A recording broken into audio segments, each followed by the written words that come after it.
Thursday, May 5th, 2022 regular meeting of the College Township Council to order. If you would, please join me in the Pledge of Allegiance. I pledge allegiance to the flag of the United States of America and to the republic for which it stands, one nation, under God, indivisible, with liberty and justice for all. A happy Cinco de Mayo to all. Where would you rather be? First item, public open discussion. Staff, did we receive any comments prior to the meeting? No, other than that's in the consent comments agenda? for open public discussion. Great. Mr. Chair, I will note there is a hand raised. Oh, okay. Mr. Moore? Yes, I'm Earl Moore. I'm from Oak Ridge Avenue. And it's not on the agenda. I was wondering if I could get an update on the water pressure project for Oak Ridge Avenue. I haven't been able to find it in any of the meeting minutes. And I've checked the water company minutes. I just didn't know if I could get an update on that. Okay, Earl. Adam, can you? Yeah, I can tell you that we are in the process of starting two different projects. One at the end, maybe actually starting tomorrow, and the other early next week, that are directly related to the water authority's obligations for the water pressure project that will impact the Center Hills Village neighborhood, as well as the Daleview neighborhood, that additional pressure zone that is being added as a result of the Aspen Heights student housing development. So there are several different pieces to that project that will be taking shape here over the next several weeks. Most of the work that the Water Authority needs to do in that regard is relatively minor work. In fact, there was a project on Rainlow that has already been completed that is part of that series of improvements that need to be made. The larger project that is going to be undertaken by the developer, which involves upgrades to Mitchell Farm Lane, infrastructure is slated to begin sometime in the next 2 weeks. So that we just had that update yesterday's Water Authority meeting, so it may very well not have appeared anywhere to this point, but it is moving forward. And while I don't have an expected date of overall completion, I do know that the College Township Water Authority aspects will be completed yet this year. Thank you. Very good, thank you. Does anyone else have anything to discuss with council that is not on this evening's agenda? Mr. Chair? Go ahead, please. Yes, if I might. I just wanted to let everyone know, last week, Sunday through Wednesday, was the 33rd annual meeting of the Pennsylvania State Association of Township Supervisors.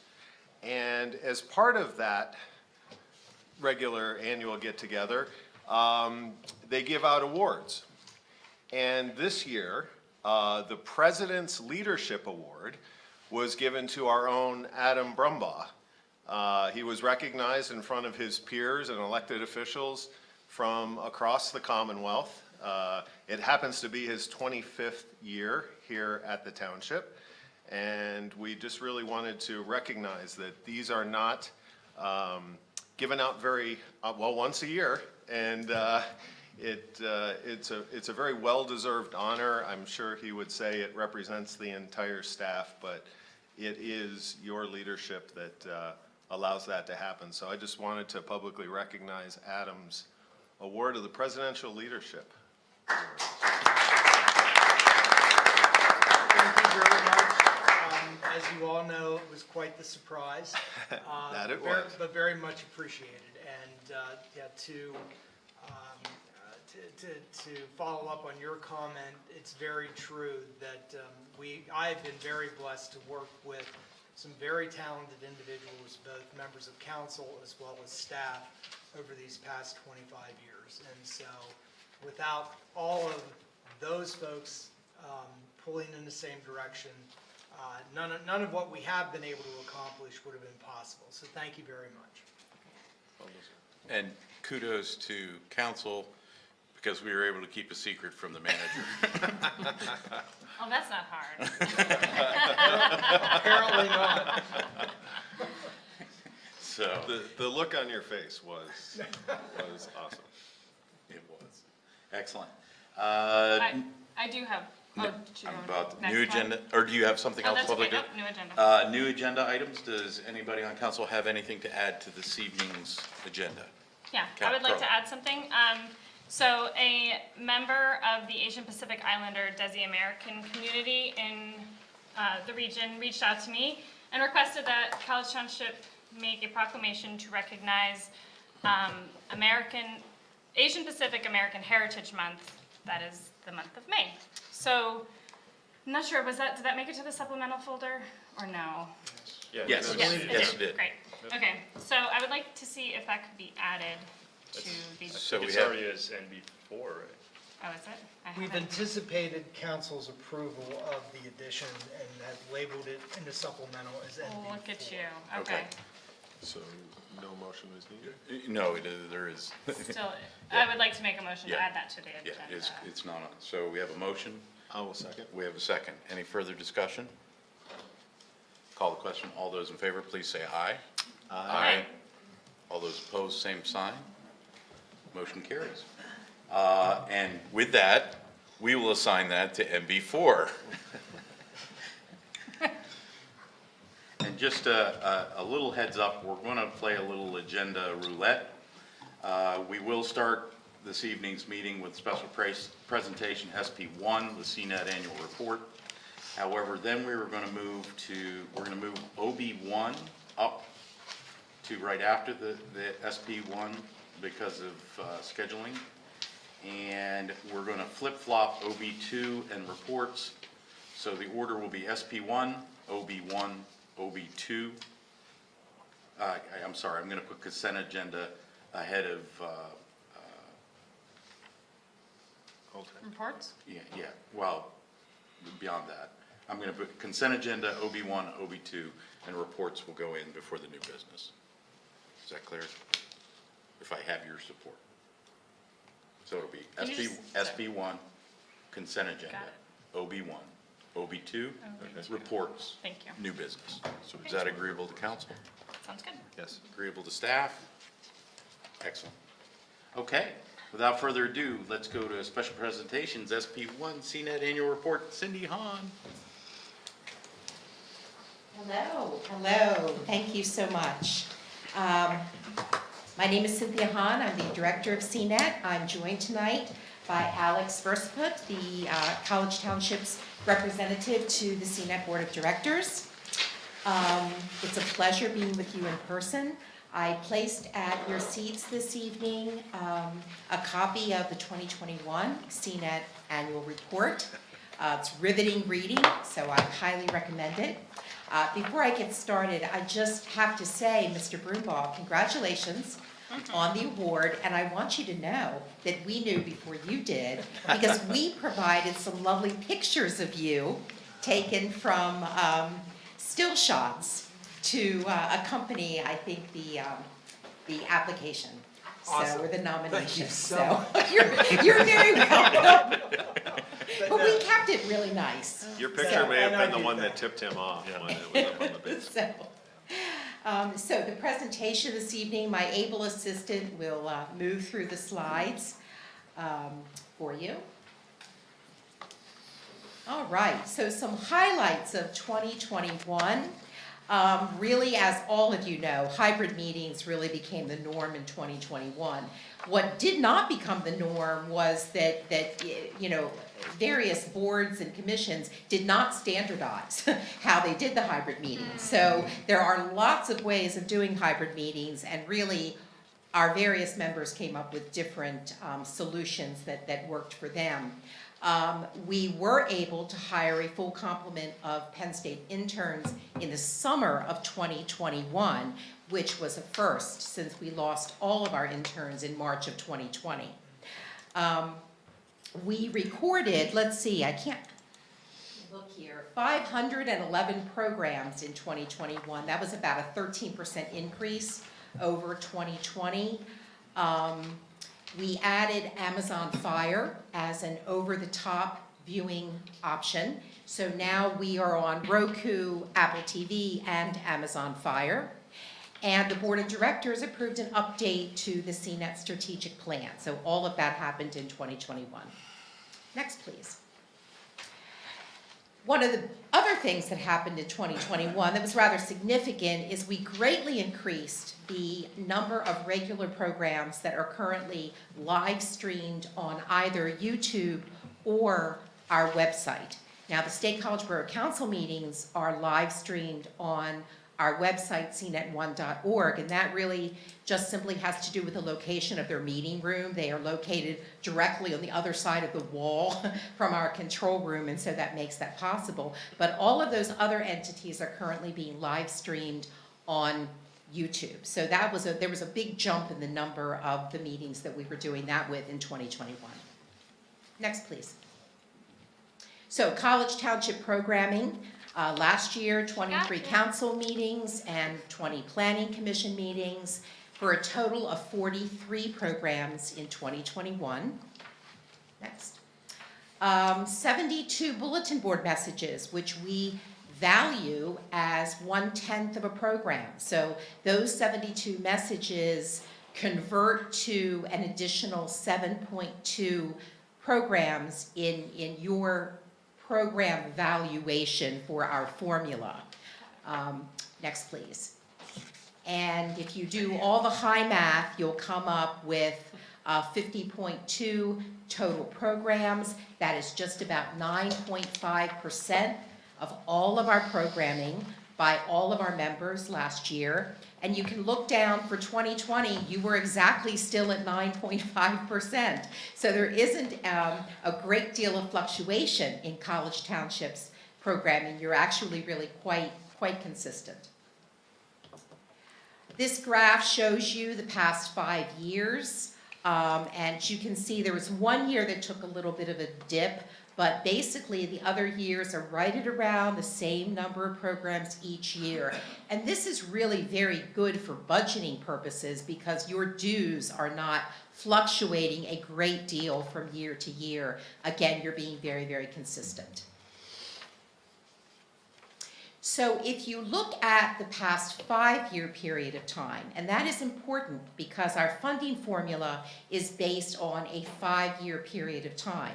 And if you look at the years between 2017 and 2021, the township sponsored 9.38% of all of our programming by all of our members. And you can see there between 2016 and 2020, right there at 9.38%. We're going to just call you Consistent College. Again, the funding formula is based on that 5-year rolling average. So your programming between 2017 and 2021 is what we will use to determine your 2023 financial contribution. So your dues are determined by that 5-year funding formula. So this is all of our members over the 5 years. College Township is where that red arrow is pointing down. You are quite solidly in 4th place among our 16 members. So if you want to catch up with the borough, you're going to have to greatly increase. You're going to find some other meetings for us to cover. We're good. We're good. You're good. We're okay. good, thanks. So you are there pretty much in the middle of the pack, but in 4th place. Just a reminder about how and where to watch. The meetings are, of course, televised live on Channel 7, Thursdays at 7 o'clock. They are streamed live on YouTube. They are rebroadcast 3 additional times. And your Planning Commission meetings follow that same airing schedule, but on alternate weeks. Every now and then we have a situation where planning and council meet on the same week.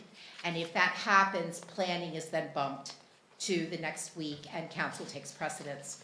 The meetings, of course, are on cnet1.org. They are chaptered by agenda item. I hope you all have had the opportunity to enjoy that service.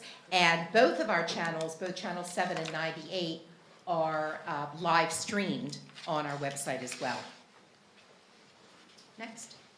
As I mentioned before, the Roku set-top box or streaming stick, Apple TV, and Amazon Fire are all over-the-top options. And on Roku and Apple TV, I know that the chaptering travels with that. So the chapters are there on both of those services as well. I'm not absolutely sure about Fire TV. I will have to check that out.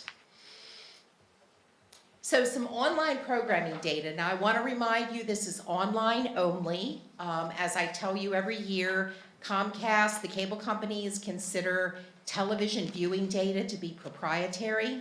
So I am not ever able to give you the number of TV views, but online we're looking at between January of 21 and March of 22.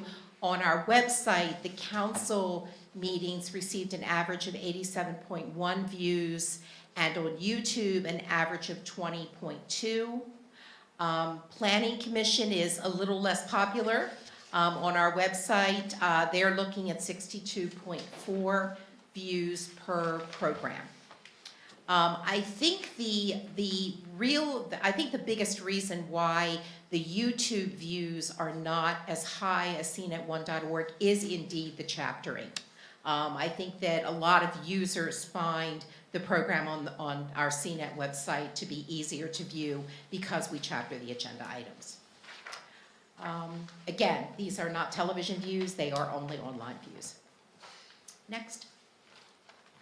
I just wanted to remind you about some of the conditions of the current franchise. College Township has a franchise with Comcast that was negotiated between Comcast and 8 municipalities that make up the CAC, the Center Area Cable Consortium.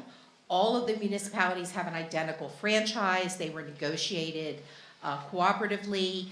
The franchise agreement provides for College Township to receive 5% of Comcast gross revenue in the township. So in 2021, that amounted to just a little over $182,000. The franchise also allows then for every Comcast customer to have a 22-cent PEG fee put on their bill each month. Those PEG fees are sent to the township, and the township then sends them back to CNET for our capital purchases, capital funding. So at this point, our member organizations are not contributing anything to our capital costs. That is being all provided by the cable companies, and the members are only supporting operating expenditures. There is a provision in the franchise for one HD channel in the future, and we do have access to the Comcast digital guide. When people scroll through that digital guide to see what is on, it actually has the program that is airing. That is significant because, honestly, I do not know of another PEG organization in the country that receives that service from Comcast. So that was negotiated, and that is really, really unique. Next. And just finally, I wanted to just remind you of a few things that will provide for successful meeting coverage. Don't you dare turn your mics off. Please leave your microphones on. Speak directly into the mics. Avoid leaning back if at all possible. Try to keep that microphone directly in line with your mouth if you can. And very importantly, just always remind speakers and members of the audience that they must come to the podium. And College Township does an excellent job of this. I am not picking on you. This is being told to all of the members. So I think that completes my presentation. I put the annual report at your seats this evening. You are the second presentation that I've given, and I forgot to take the reports to Patton Township, so you're actually the first elected officials to see the annual report. Excellent. Rock steady, College Township. Different municipalities will take those. Was it just that in 2021, College Township did not come up on that? Especially because I Exactly. think we're doing the next Spring Creek Watershed meeting, so we'll have an extra one in there. if I'm not- Exactly. So the Spring Creek Watershed Commission typically has, if memory serves me, about 9 or 10 meetings. They meet every other month now. Correct. So they're meeting basically like 5 to 6 times a year. And we have, I believe, 10 organizations that are willing to sponsor the meetings. So not everyone will sponsor meetings every year. Okay, I just Yep. wasn't sure if it was our off year or whatever. Yep. Yeah. Yep, exactly. And just along those lines too, I think the flexibility of being able to cover hybrid and virtual meetings has been really great for a lot of folks, particularly in those multi-municipality type settings as well. So, thank Yeah. you, that's all I had. Thank you. What more can be said? But the special events that you send the crews out to capture for the community to experience is great too. Some of the recent ones, the Whitehall Road Regional Park groundbreaking, that came out today. The local government roundtable that was put together, that was a nice piece. But there's so many. Just go to the website and you'll find something that interests you and everything. And chapter in your life away. I can't tell you how much I appreciate that. So, thank you. Adam, please. Yeah, real quick, one of the things to keep in mind is part of the service that's offered by CNET. We do have the ability to sponsor events, just as what Paul was discussing with the Watershed Commission. We have the ability, should there be something unique that is occurring, we do have the opportunity to ask CNET, if scheduling allows, for them to cover those kinds of events. And I don't know if there's anything in particular, Cindy, that you might want to emphasize about that, but that's not something that we do a lot of, but it is something that is at our disposal. Absolutely. Absolutely. And in particular, with this being the ability to be a live room is important too. That's true, provided it can be fit in. Yes, yes, very true. Yeah, it's been very helpful to the school district, to the State College Area School District, to be able to use your space and be live and all of that. I know they've been very appreciative of that, so. Great, thank you. Good? Great Excellent. job. Thank you. Thanks so much. Thank you so much. Okay, Eric, you came in we're gonna shuffle the agenda a little bit. So we're SP1, consent agenda, OB1, OB2, reports, and then new business. Okay? Okay, with that said, consent agenda. The consent agenda for May 5th, 2022 consists of the minutes from our April 21st, 2022 meeting, correspondence consisting of a letter from Center County Planning and Community Development Office dated April 20th, 2022 regarding West Nile virus surveillance and control season, a note 12 from Mr. Gene Bazan dated April 21st, 2022 regarding wireless communication facility ordinance, an email from Daniel Materna dated April 25th, 2022 regarding Nittany Mall Casino, an email from Douglas Ford dated May 4th, 2022 regarding Center Hills Village traffic calming process, and finally an email from Bruce Grinder dated May 4th, 2022 regarding trash start time pilot. Under CA3, our action items, we have resolution R-22-07 EMS week, May 16th through the 21st, 2022. We have a revision to policy A-008, last revised December 18th, 2014, to increase the allowance for work boots for public works staff to $400 every 2 years beginning July 1st, 2022. And finally, under action items, we have resolution 22-08, Nittany Casino sewage component module. Does, Adam, go ahead. There is one addition at your places this evening, encapsulated as CA2F, which is a May 5th email to College Township Council from Gene Bazan related to comments on draft 5 of the WCF ordinance. Is council agreeable to adding that to this evening's consent agenda? Okay, very good. What was Delta and Echo again for CA2, Rich? an email from Douglas Ford dated May 4th, 2022 regarding Center Hills traffic calming process. Okay. And an email from Bruce Grinder dated May 4th, 2022 regarding trash start time pilot. So those were not in the, They Supplement. would have been in They're in supplement. the supplement. I didn't find them. I I can't couldn't find find them. them in the Okay. supplemental, that's why I asked. Well, then let's pull them out of there. So let's remove, I mean, I recall seeing the one, I don't recall seeing the other at all. all of you should have seen the Okay. Ford. They were comfortable. Yeah, I did Read not see that. the one about the trash at all. Me Okay, neither. so we'll pull Mr. Grinder's note until we've had an opportunity to review it. Is that agreeable? Okay? Very good. Yeah, I thought, that's why I brought it up. Yep. I didn't know I if it was just appreciated it. I line thought, drop oh, I or missed it's not it. working. I So, remember the Ford one, yeah. so Mr. Bazans will now be the E item on that. Does council wish any of those items pulled for additional discussion? If not, I'll accept a motion to approve. If I might just make Yes, a please. comment, just to highlight the EMS week.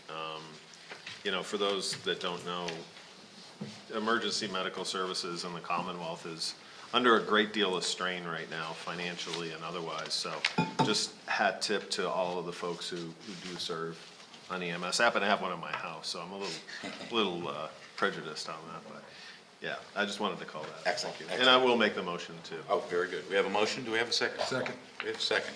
Any further discussion? Call the question. All those in favor, please say aye. Aye. Aye. All those opposed, same sign. Motion carries. Moving on, OB1, Wireless Communication Facilities Ordinance O-22-02. Lindsay, please. Great, thank you. So the last time council saw this, the last time council had the opportunity to review the Wireless Communications Facilities Ordinance, afterwards, staff had the opportunity to work with Mr. Roberts and update the ordinance per the comments that council had the last time we saw this. And at this point, staff feels satisfied with what Mr. Roberts did in including and incorporating what he could into the ordinance to be consistent with Act 50. I felt he listened to the concerns and incorporated what he was able to. So tonight, Mr. Roberts is here again, just in case anyone has any questions, and staff is interested in moving this to public hearing so we could have a pending ordinance.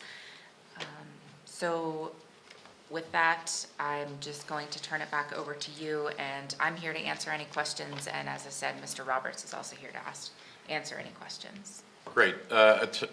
Attorney Roberts, anything you'd like to inject right here? No, I think Lindsay captured it well.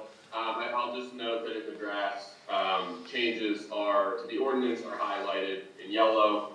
So you can see any new language that's been added. All of that is a result of our discussion during the last meeting back on April 7th. And then for the design manual, changes are tracked via red line, and then any images or figures that have been added to the design manual are all new as well, just so I can draw your eye to those changes. But beyond that, just happy to answer any questions that any member of the council would have. Excellent, thank you. Around the horn, Dustin, we'll start with you. Any questions for staff on the ordinance? Yeah, I just want a clarification. So, I'll point to line 120 of the ordinance, right? And this talks about, and this, I think this is the sticking point for much of the discussion, the notes that we have from the consent agenda, right? The human exposure factor.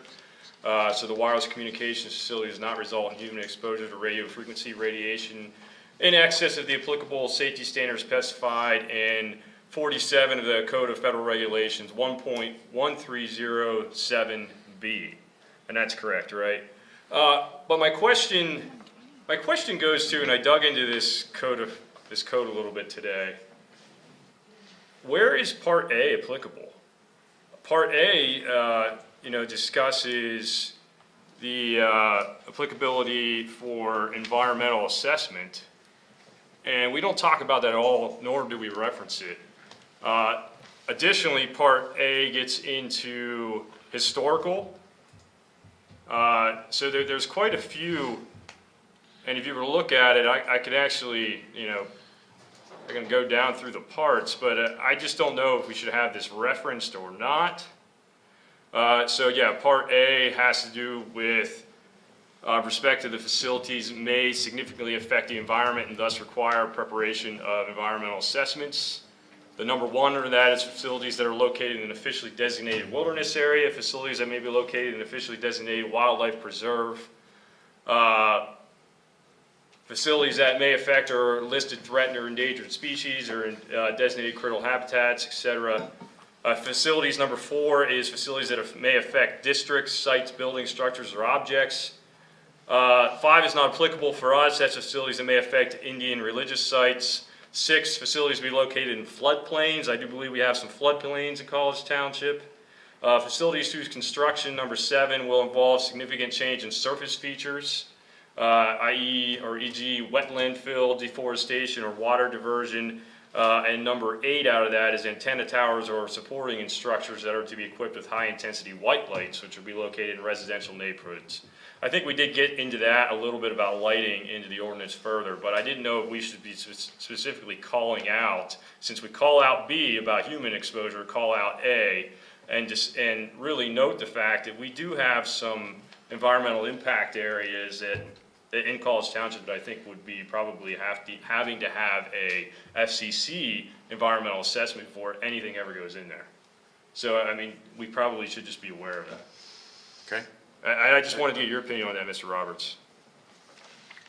Yeah, absolutely. So, I think this should be broken up into a two-part response. So, in terms of the reference to 47 CFR 1.1307B specifically, that is a result of the federal definition of small wireless communication facility. So that is why that specific section is referenced in the portion of the ordinance that you refer to.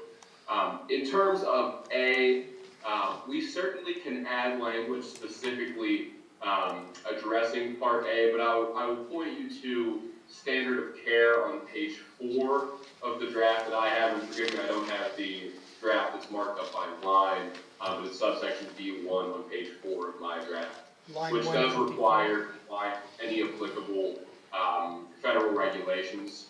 That would include those regulations of the Federal Communications Commission.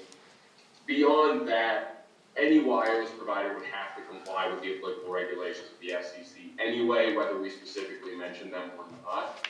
The FCC regulations would supersede our local regulations, and there would be consequences for failure to comply with those regulations of the FCC as well. The FCC licensing is tied to those regulations, so any of those environmental impact assessments or national historic preservation assessments need to go through the FCC as well. So there's sort of a two-tiered enforcement mechanism there as well. So the bottom line is we can certainly add language referencing Part A, but our not mentioning it currently is not going to have a detrimental effect or free any applicant from required compliance with those regulations.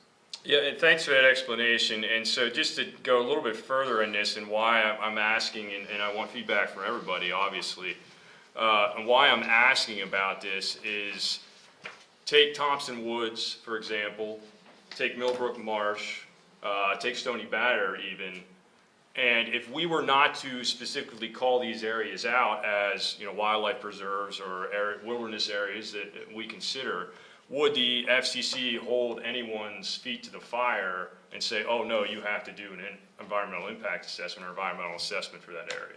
Those are all private, public. They're not right-of-ways, correct? They're not right-of-ways per se. There are easements, particularly within Millbrook Marsh, and there's a power line easement in Thompson Woods. And to the extent that they might be considered those right-of-ways. That was our whole jumble last. So I guess that would be a question, Mr. Roberts. Would an easement to a utility be considered an actual right-of-way for the purposes of this particular ordinance? Mm-hmm. So it's an excellent question, something that came up last time around as well. Under the definition of right-of-way that we use in the ordinance that's pulled directly from Pennsylvania Act 50, utility easements are included in that definition. Now, the extent to which utility easement being a public right-of-way would apply to sort of what I would consider to be kind of cross-sectional utility easements, or those that don't follow streets and roads, that would cross a property. Frankly, I think that's a use case that the state legislature didn't consider, and certainly something that I think will be kind of worked out on a case-by-case basis moving forward. I will also say that in terms of private properties, environmental impact assessments would apply there as well. I defer to you all as to whether any of these specific areas that you call out are within the zoning districts in which we're permitting, say, a tower-based facility outside of public rights-of-way. But to the extent that they are, I certainly endorse an approach where we would specifically name those areas and require environmental impact assessments to the extent that they are required under federal law. I will note that in Part A and some of the orders that are subsequent to Part A's enactment, certain facilities will be exempt from that environmental impact and historic preservation assessment. Notably, the majority of the facilities that fall in public rights of way, small wireless facilities in particular, are largely exempt from those assessments, given that they are smaller facilities, that they are not, they don't involve the type of excavation, foundation building that a large cell tower would involve. So for facilities in the public rights of way, especially as we permit them in the ordinance now, most, if not all of those facilities, unless an applicant is doing something, out of the ordinary, would not be subject to that environmental impact assessment anyway, under federal law. Thank you. Anything further? Okay. Just looking for feedback from that. Eric? Yeah, he answered the question about the right-of-way that we talked about at the last meeting. I just wanted confirmation. If that's true, I feel much better about that. This has been one of the more challenging ordinances that I've been a part of since we've been here. And I'm not sure if it's just me or if it's the newness of WCF or it's us leaning so much on interpretation from other entities. But collectively, it's just, I've been most uncomfortable with this process and where we're at. But I'm not sure we can go a lot farther without putting it out there, for at least a public hearing. One question I have is just a question maybe for Attorney Roberts, maybe for the group. Since we are depending so much on some unknowns at least, or interpretations from the FCC or whatever, is there any area of this ordinance where, actually two questions, where we are depending on an interpretation or assuming an interpretation that we don't have a lot of control over, but it makes us nervous? And the second part of that is there any portion of this ordinance where we have a lot of latitude, but we don't have a lot of anything to go on, and we're just taking our best shot and hoping that we get this right? Or is there enough case law out there yet on this stuff, or whatever it is, that has kept our exposure to a minimum? So I guess the first question is there any part of this that either you personally are nervous about, or that we should be nervous about, where we don't have a lot of latitude? And the second part, is there anything where we have a lot of latitude and we just don't have a lot to go on? Just general questions. No, excellent questions, and I'll take them in the order that you presented them. In terms of any areas that would make me uncomfortable, no, they don't exist in this draft now. I consider it my job to steer the township clear of those exact instances, right? So one that came up in the last discussion that we had in April was the issue of historic districts, historic properties, how we would treat small wireless communication facilities in the public rights of way with regard to those areas. And we have language in the ordinance now where your towers outside the rights of way, antennas outside the rights of way, and small wireless facilities outside the rights of way have a minimum setback requirement from those properties.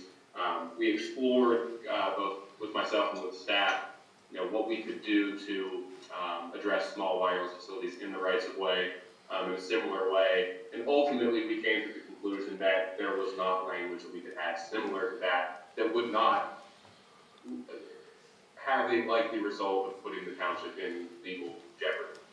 It would invite a lawsuit.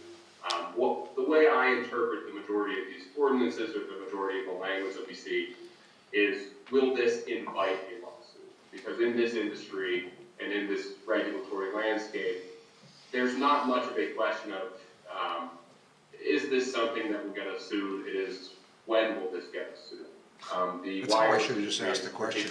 Litigious. That's what I was after. And I try to hold that as best I can, using my best judgment from what we've seen providers kind of honed in on with these ordinances in the past. So long answer to a short question, but there's nothing in here that I am uncomfortable with that I feel would expose the township to likely litigation or any sort of legal challenge from providers.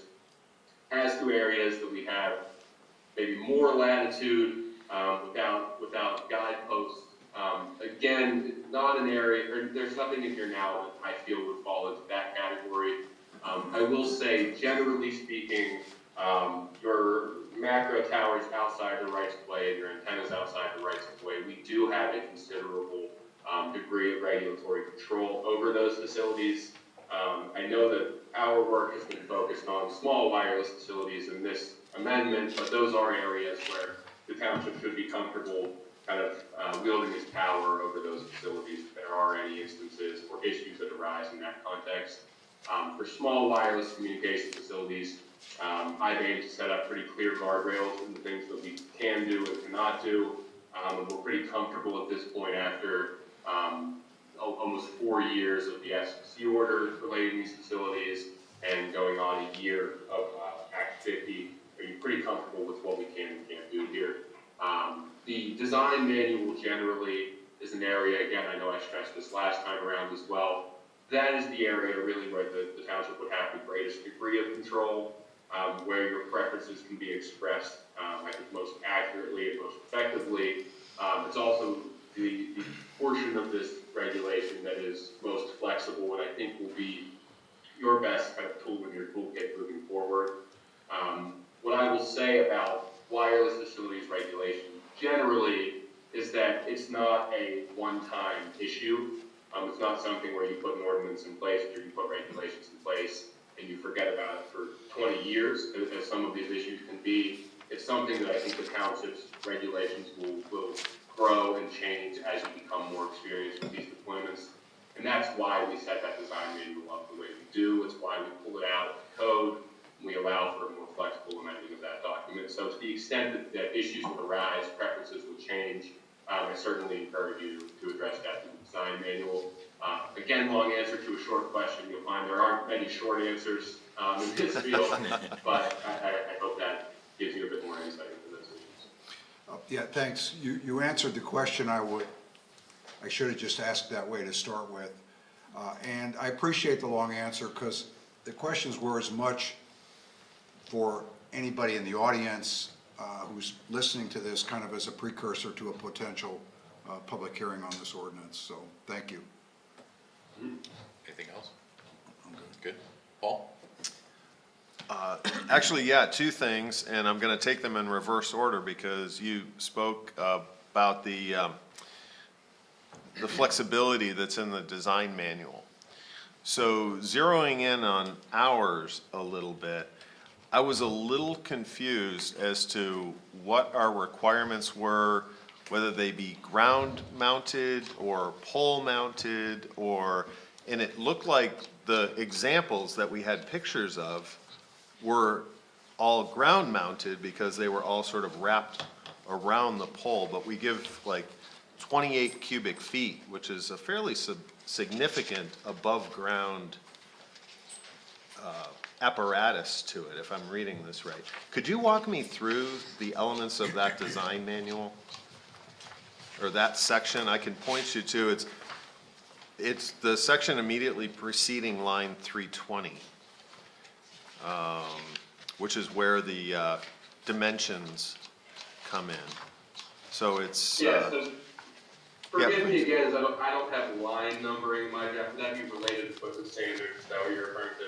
Yes, it's wireless support structure standards, and it walks through the various support structures, whether they be ground mounted, underground, attached to the poles, the maximum height. It sets all of those out. I just wonder, are ours sufficient? Because it seems rather thin compared to some of the other examples that we were provided. New Albany and others. So to kind of break down each of the elements here, so the small wireless communications facility generally is comprised of essentially 3 parts that are defined by federal and state law at this point. So there's an antenna component, so that has a volume requirement of 3 cubic feet. That is the actual, it's typically at the very top of the pole. It can be kind of on a side arm to the pole. That is what actually emits the signal from the facility. So that has a 3 cubic foot volume requirement for each of these antennas. There's often a shroud that would go around the antenna itself that would kind of conceal that antenna equipment. But the actual interior antenna is that 3 cubic foot volume. There's also related equipment or accessory equipment, as it's called. That is effectively everything else besides that antenna and the structure to which the antenna is attached. That has a maximum volume requirement of 28 cubic feet, as you mentioned. That is, again, everything else that would not either be an antenna or a pole. That includes radio units, it includes power supplies, emergency shutoffs, and that is all effectively or most frequently contained within an equipment cabinet or an equipment shroud, similar to what you see on electrical utility poles, that is most frequently pole mounted. When we say pole mounted, that can be either a box mounted on the side of a utility pole, or in the examples that we see in the design manual here, that equipment at the bottom of the pole would be considered pole mounted equipment. What would be considered to be ground mounted equipment would be a separate equipment cabinet, something that would be exterior to the pole, wouldn't be part of the pole itself, would be a separate cabinet. We want to discourage that as best we can. Obviously, we'd like all of these facilities to be as kind of self-contained as possible. So what we see in the design manual exhibit 2 with the decorative poles, those are referred to as integrated poles, where all of the equipment is actually internalized on the pole itself. So that equipment, again, would be considered to be pole-mounted equipment. And then finally, we have the actual wireless support structure itself. That would be referring to exclusively the pole on which the antenna and related equipment are attached. So that is either a utility pole, it could be a lighting pole, it could be a decorative pole. Any of that would be considered to be that wireless support structure. There's a bit of a difference between federal and state law on the height limit for those poles. State law would be most applicable here, which states that the poles can have a maximum height of 50 feet, including both the pole and the antenna mounted on top of that pole, right? So there would be a total facility maximum height of 50 feet. In terms of anything that we, looking at the other examples, I would caution you to a degree about those examples because we do have Act 50 to contend with here. A number of those examples come from municipalities outside of Pennsylvania that do not have state wireless bills that they would contend with, where our hands are a bit more tied than other municipalities might be. So in states that do not have state wireless bills, they have a bit more latitude in terms of their regulatory authority, as well as what they kind of are permitted to do with respect to these design guidelines. But with that said, if there are any elements of those examples that I provided that the township would like to pursue or thinks would be a beneficial addition to the design manual, I'm happy to kind of address those case by case to see if they would comply with state law. It's something that we would be happy to look to do. Mr. Roberts, I'll say I appreciate your long answer too, because you answered my other question, which was the examples that we saw were from Ohio and Minnesota, if I'm not mistaken. So they're not Act 50 compliant in a sense, right? I guess the question that I could pose to staff, do we feel like the design elements that we have in here are sufficient? Should they be maybe reviewed by planning commission or others? Should they be, you know, is what we have here enough? Because I really want to make sure that we don't have, you know, some ugly monstrosity with a 28 cubic foot thing sticking out 8 feet above the ground, you know, in obviously an unsightly area or something like that. I would say, I feel pretty comfortable with it, where it is now. And again, because it's in the design manual, this is something can be changed without public hearings and all this other stuff. This is not part of the ordinance, this is an addendum. So, should something arise, we're not gonna have to go through the long process of an ordinance amendment. This can be taken care of very, very expediently if we find something that makes us uncomfortable or we feel may need to be changed. And a lot of this, until it's applied, you may not know what's around the corner. And the planning commission had an opportunity to see this. Right. If you decide to send it to public hearing tonight, there would probably be time allotted for them to take another look, just to say this is what's changed since you've seen it. I don't see any harm in that. But since the beginning, when we first started looking into Act 50, you know, these numbers and those sizes have, you know, been sticking in our heads, just to kind of visualize them a little bit better. And I'm on the board with Mark. I'm pretty comfortable with how they'll look now that I understand what 3 cubic feet and 28 cubic feet really look like. Right, and that's where I was wondering, has planning commission taken a look since we've learned more information? And I think it would probably be worth, you know, a quick review to, even, you know, depending on where we are in the process here. Because until you mention the integrated, that's what I'm seeing here. That looks okay. But a big box sticking off the side of it seems to be allowed by our ordinance, and that doesn't seem to be very good. So, thank you, that answers my question. I have one other quick question, and I don't know whether this is for Mr. Roberts or for staff, but back to line 150, I believe, of the ordinance, where understanding that there may be other legal requirements, but where it says standard of care, we should they're required to bring it in compliance with any changes within 90 days, unless a different time frame is required by law. It's 166 and 67 here. I recall a lot of conversation, but I don't recall a consensus. How did we settle on 90 days? Was that just the reasonable time frame for implementation? How did we get to 90 days? I don't recall. I have a rough recollection that did stem from conversations that we had with Mr. Roberts. And I think, He's shaking his head.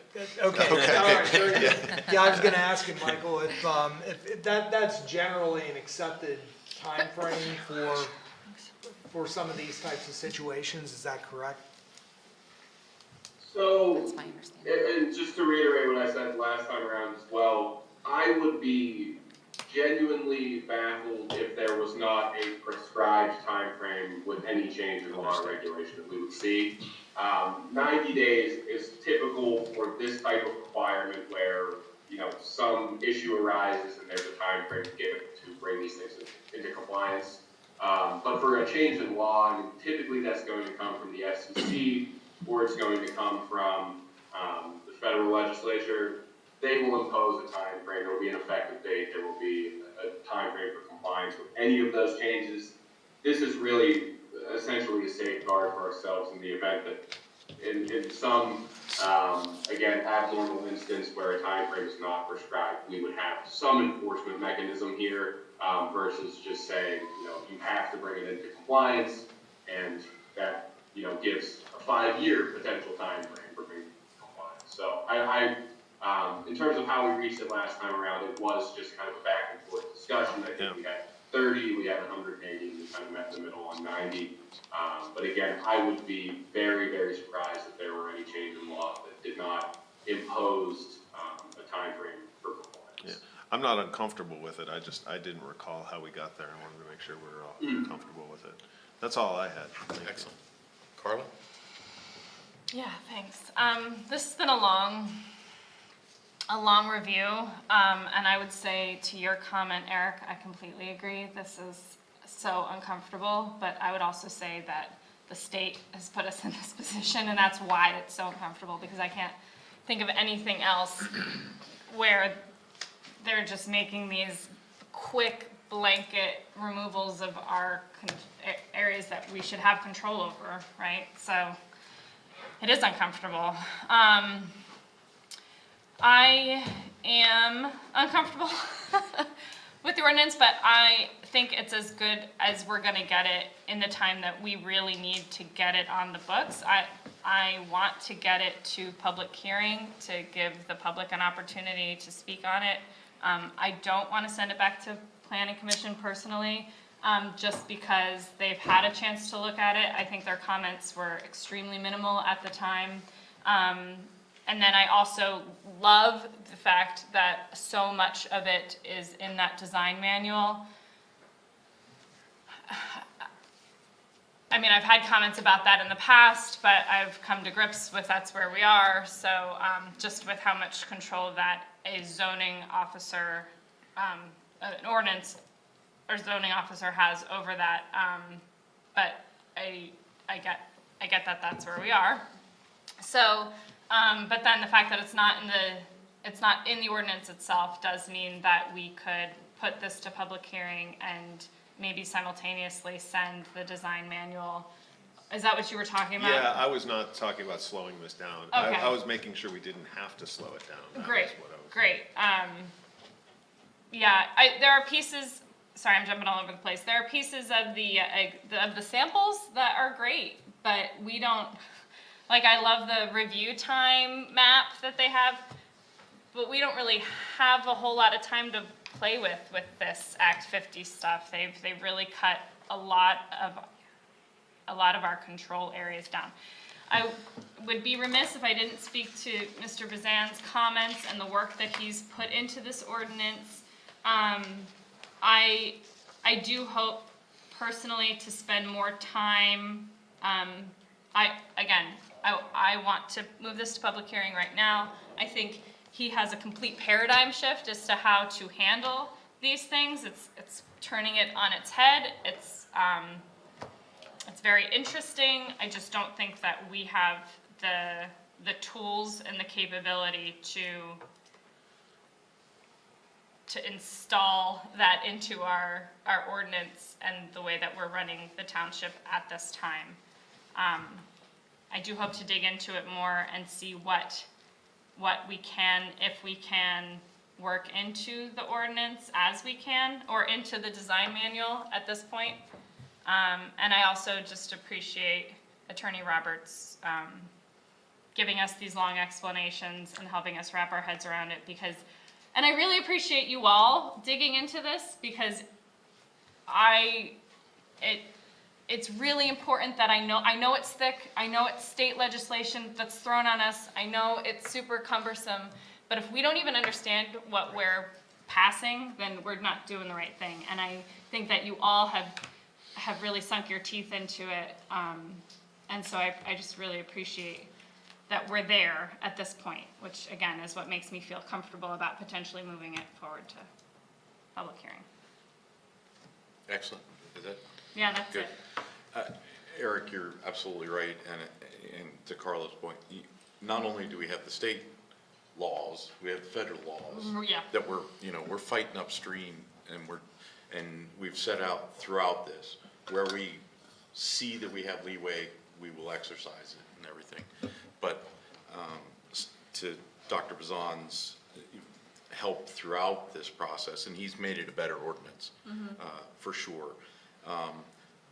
I think we're at a point where he would like to see us fight battles that are way above our level and everything. And though I respect that and I understand the argument, I don't think College Township's in a place to do that. And so we need to rely on Attorney Roberts and our staff anytime we implement an ordinance, you know, there's an element of risk or, you know, potential of loophole, whatever, but we've shown an adaptability to come back and say, all right, you got us once, you're not gonna get us again, you know, kind of thing. And it's tough to try, I mean, if we did an ordinance to fit every possible scenario, it would take, every ordinance would take up this room probably and everything. So with that, and I am concerned the longer we leave it open without a pending ordinance, which the public hearing would allow, it provides an opportunity to have even less leeway than what we had. It does not escape me that we probably have reviewed this more than the PA Assembly reviewed Act 50. But that's what we're here Where for. we're at, right? That's what we're here for. And so with that, Did they even review it? No, Huh? never mind. Well, Dr. Bazan said that in 9 days. 9 days. Yeah, 9 They can't days. do We've anything got in more 9 than 9 days. So with that, I definitely would support moving it to public hearing if there's additional, a reminder that it also go to the Center Region Planning Commission, and they'll be afforded an opportunity. The other side, I'm not gonna, what's probably gonna happen is after we implement ours, you're gonna see ours in the rest of the region. So it'll potentially get road tested there just as much as ours. So, does staff have a potential, public hearing date, should we so desire? I believe we do. Yeah, I think we have time to advertise on June 2nd and 9th for a public hearing on the 16th. June 16th? June 16th. Yes, Okay, June 16th. We do have another public hearing that evening. great. So, at this point, before we make another, we will open it to the public. Does anyone wish to speak to council on, oh, I'm sorry, Lindsay, did you have something? I just, I'm seeing now, actually, we'll have to take it to CRPC on the 2nd of June. That's the next time they meet, and it's required that it goes in front of them. So I misspoke. I think it would be best to have it our first meeting in July. Okay, When is that? Well, that'll be the actual, typically, we do not meet the first First meeting. meeting, which would be the first Thursday of July, so it would be the third Thursday of July, whatever that date is. So July 21st. Okay. Thank you. And is this, what specifically is going to public hearing? Just O-22-02, or is there something else? You mean that, Is there also, is the design manual separate that would be going, or no? I don't think, this might be a good question for Mr. Roberts, but I don't believe the design manual gets adopted along with the ordinance. I think, as Mark said, it's just an addendum that goes along with it. But that's kind of been my question all along, so that might be a good question for Mike. That's correct, yeah. So the design manual would not be adopted formally the way the ordinance would. It's referenced in the ordinance, but it would be an advisory document, essentially. Would it be appropriate to still show it to CRPC, just to know that this is coming along with the ordinance, and make it clear to them in our presentation that it is just a document that supports the ordinance? I definitely think so. Yeah, and I see no difficulty even during the public hearing in having available the design manual as well, since it's being referenced. Yes. So, Okay.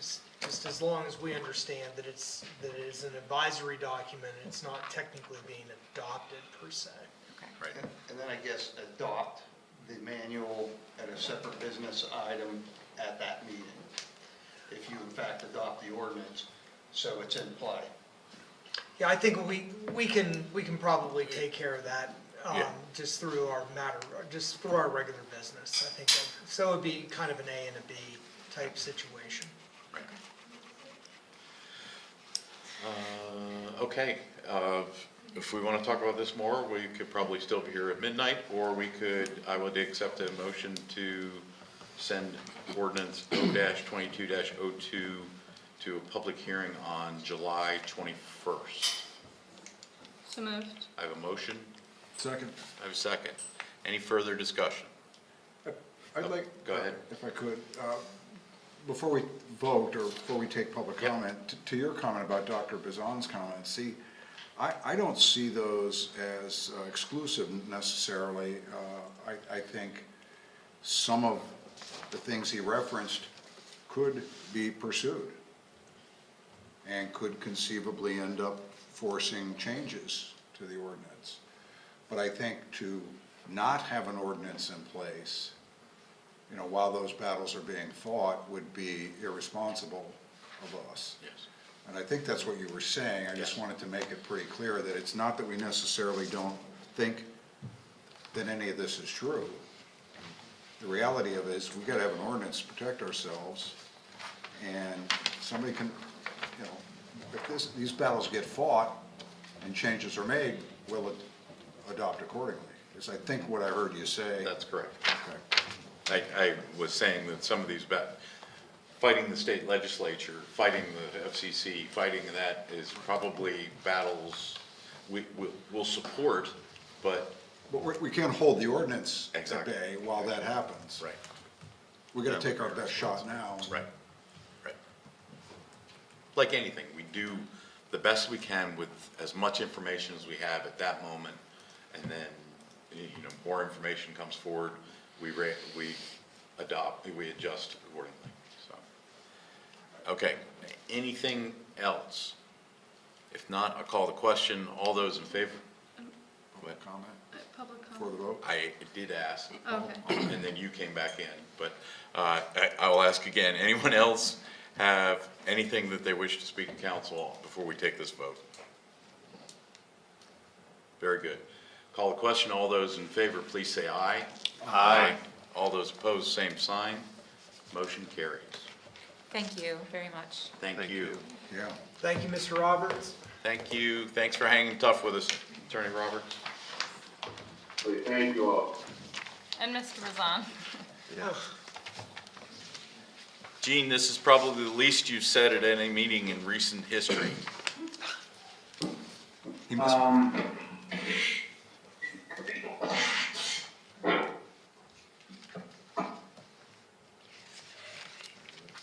Okay.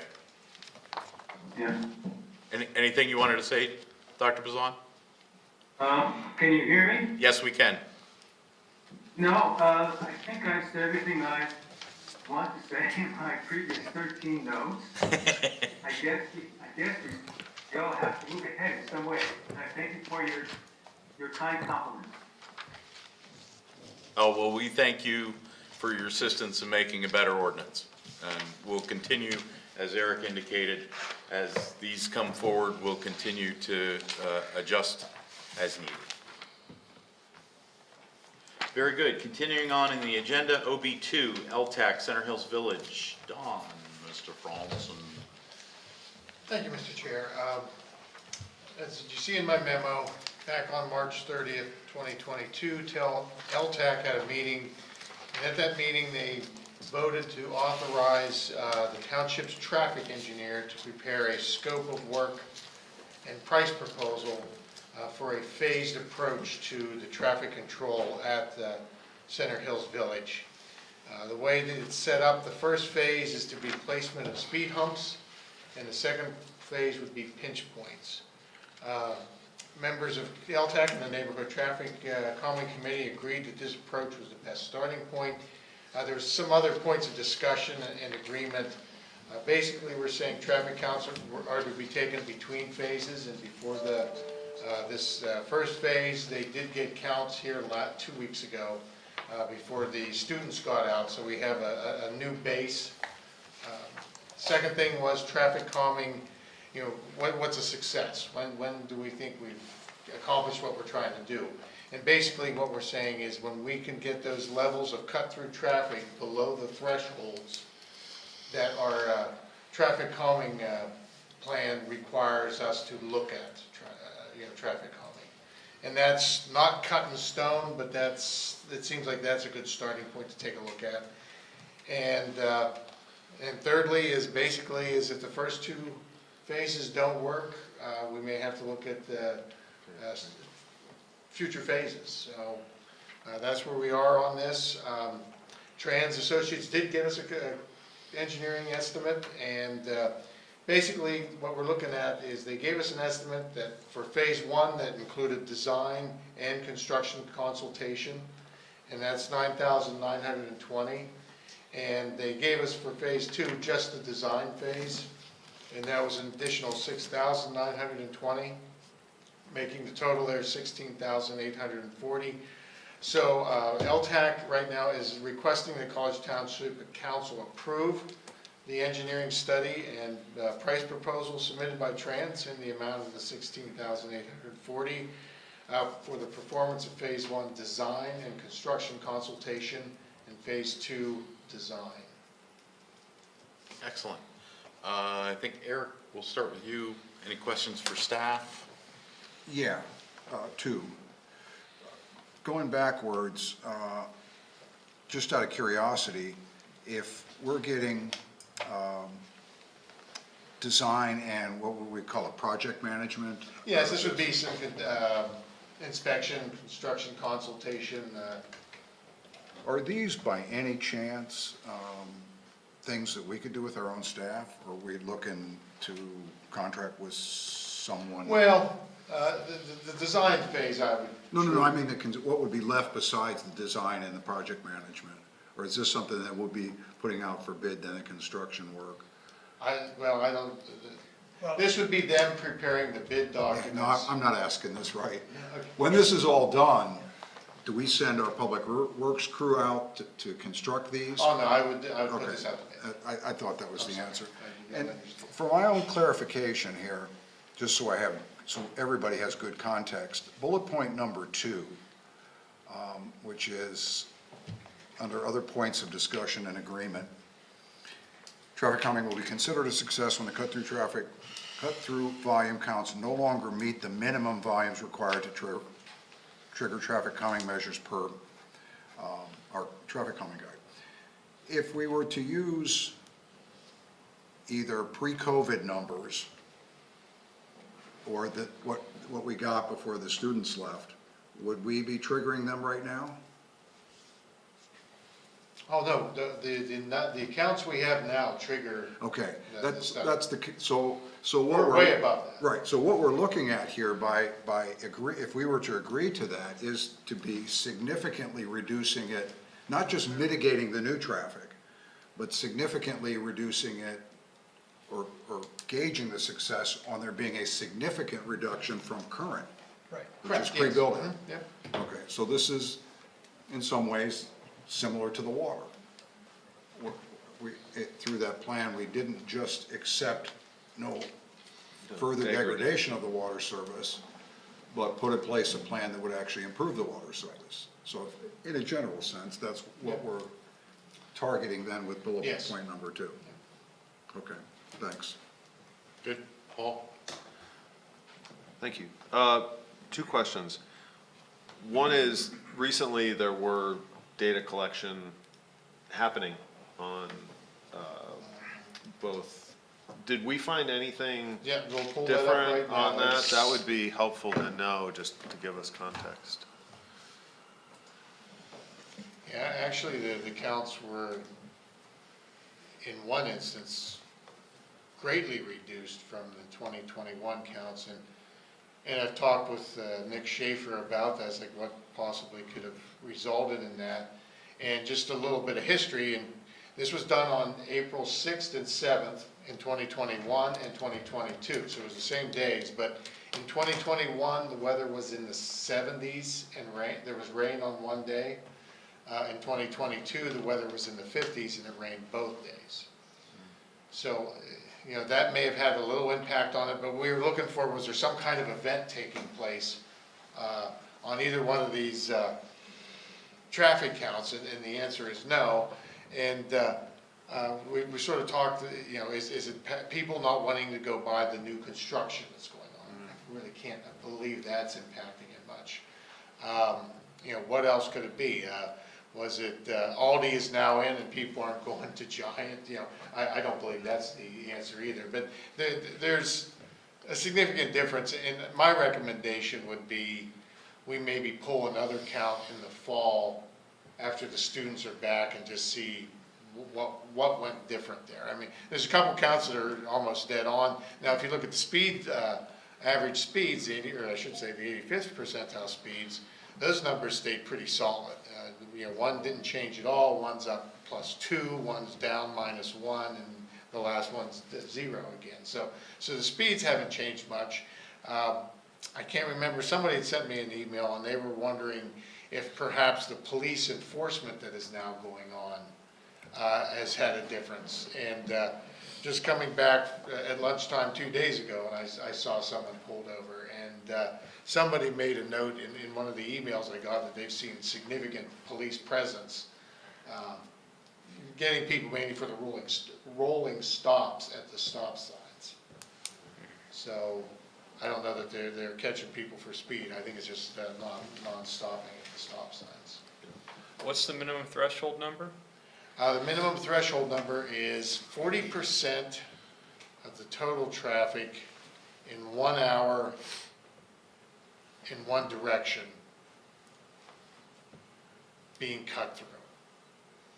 So 40% of that, you know, whatever the peak hour, and we're just looking at daily counts here, but if 40% of the peak hour, or Yeah, this won't show it. Yeah, this won't doesn't show it.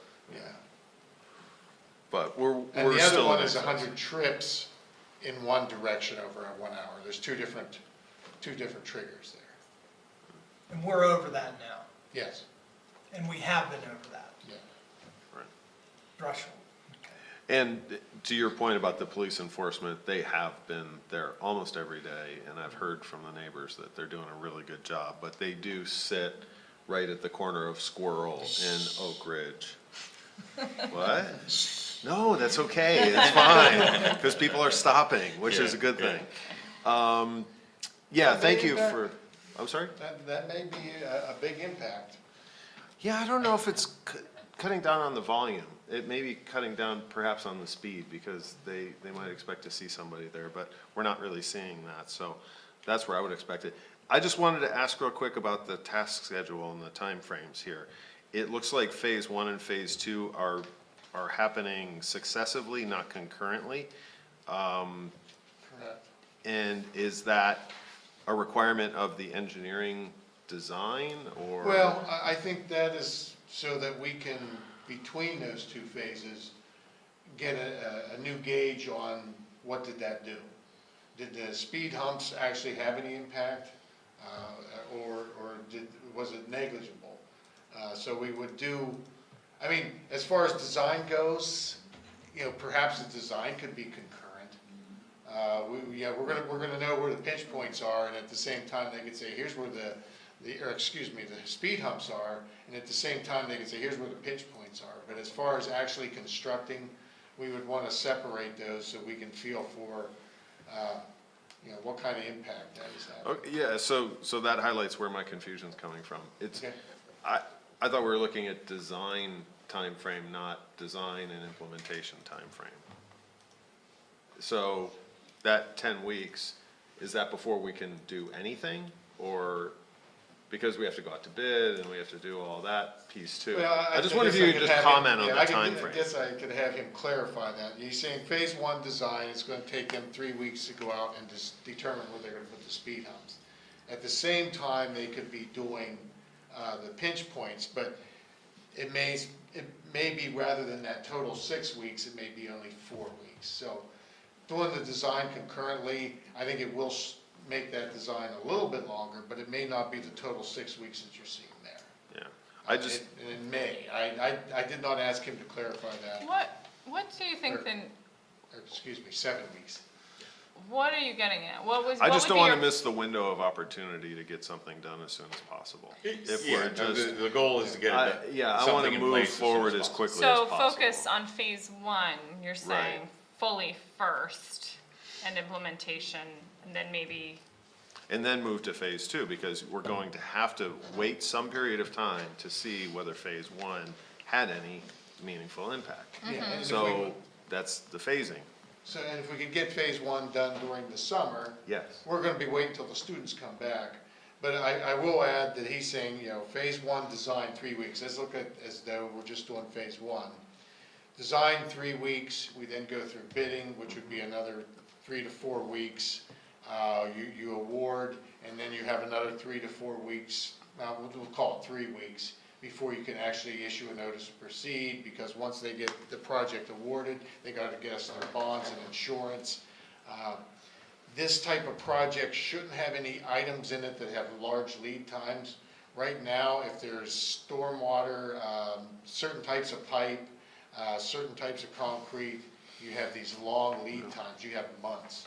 But this, a speed hump, I don't think is going to have any of that issue as far as a lead time killer. So we could theoretically have this built early enough that, school gets into session. I wouldn't want to do a traffic study for at least, I'm going to guess a month or 6 weeks after it's in place, because people are going to have to get used to the idea.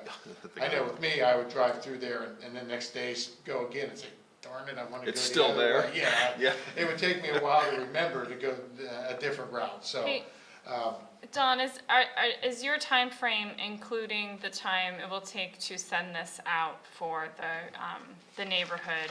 Well, we have that too. To vote. No, This This is stuff once still we, hasn't been, Yeah, officially so- done. Yeah, so we get the design done, we then present that to, Trans will present that to LTAC.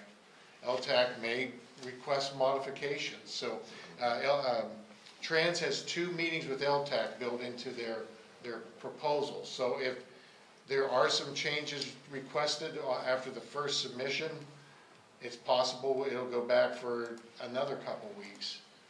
And then we have to do we have to have a public hearing. Let's just say at the first meeting, LTAC says, yeah, we love it, let's go with it. At that point, we have a public meeting with the residents, and then after the public meeting, we have the official vote. And, assuming the official vote says go, so that's a good point, Carla. There's another 4 or 6 weeks there. I would think that realistically, we would be doing this just before school starts or shortly after it started, and that would give us time to get a count before the weather turns on us. And then phase 2 would be something in the spring.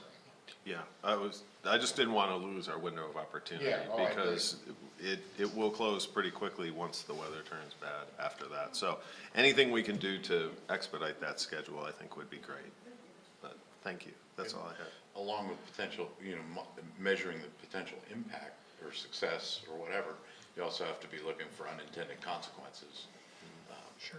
They always are lingering out there too, so that'll give us a window to see if there's potentially any of those. Carla? Yeah, no, I think our biggest, I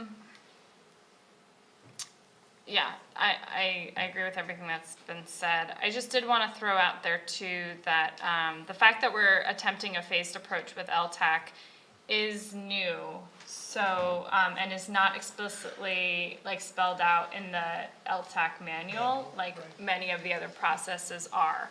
So just to be upfront with everybody in the room and online and here, Amy Kerner and I are planning to get together before the next LTAC meeting to at least put something on paper as to how the process could go. What we don't want to happen is what would naturally happen at the end of the first step, which is it would be over and the community would have to come back to council to get it moved back to, so anyway, so Amy and I are just gonna put a potential option for discussion by the NTCC and LTAC together to kind of have something to look at. It was very difficult to have this discussion with nothing to look at. So that's another piece of it and the next step. I just want to make sure that is on there. And if I might, thank you for being creative and doing that, and for going through that, because this is really sorely needed. I mean, that's Well, why. what happens when you have this many people involved in something like this is a lot of different interpretations of what can be done, what can't be done, what's going on, what will be done, what should be done. And I'm really trying to iron that out and make sure that this stuff is laid out for everybody as clearly as possible so that we're not shuffling all the time of what are we doing next, yeah. And the one consistent has been that we've said, something needs to be done. Yeah. That's Right, consistent or throughout. if this would go out to vote, I mean, that's a reality, right? This could go out to vote and it could fail. And as LTAC works, when that fails, it's that the book is closed, the community would again have to come. So these are all pieces that I intend to work into like this frame of this phasing. I don't know, we'll see. Excellent. Flow excellent. chart. Flow chart, nice. Is that it? Yep. Dustin, anything? Yeah, just a couple questions. So the construction consultation is part of phase 1. Is that including bidding and consultation through the actual construction, like when the work's being done? Yes, correct. Okay. And then a follow-up on that, then, you know, I see preparation of bidding documents.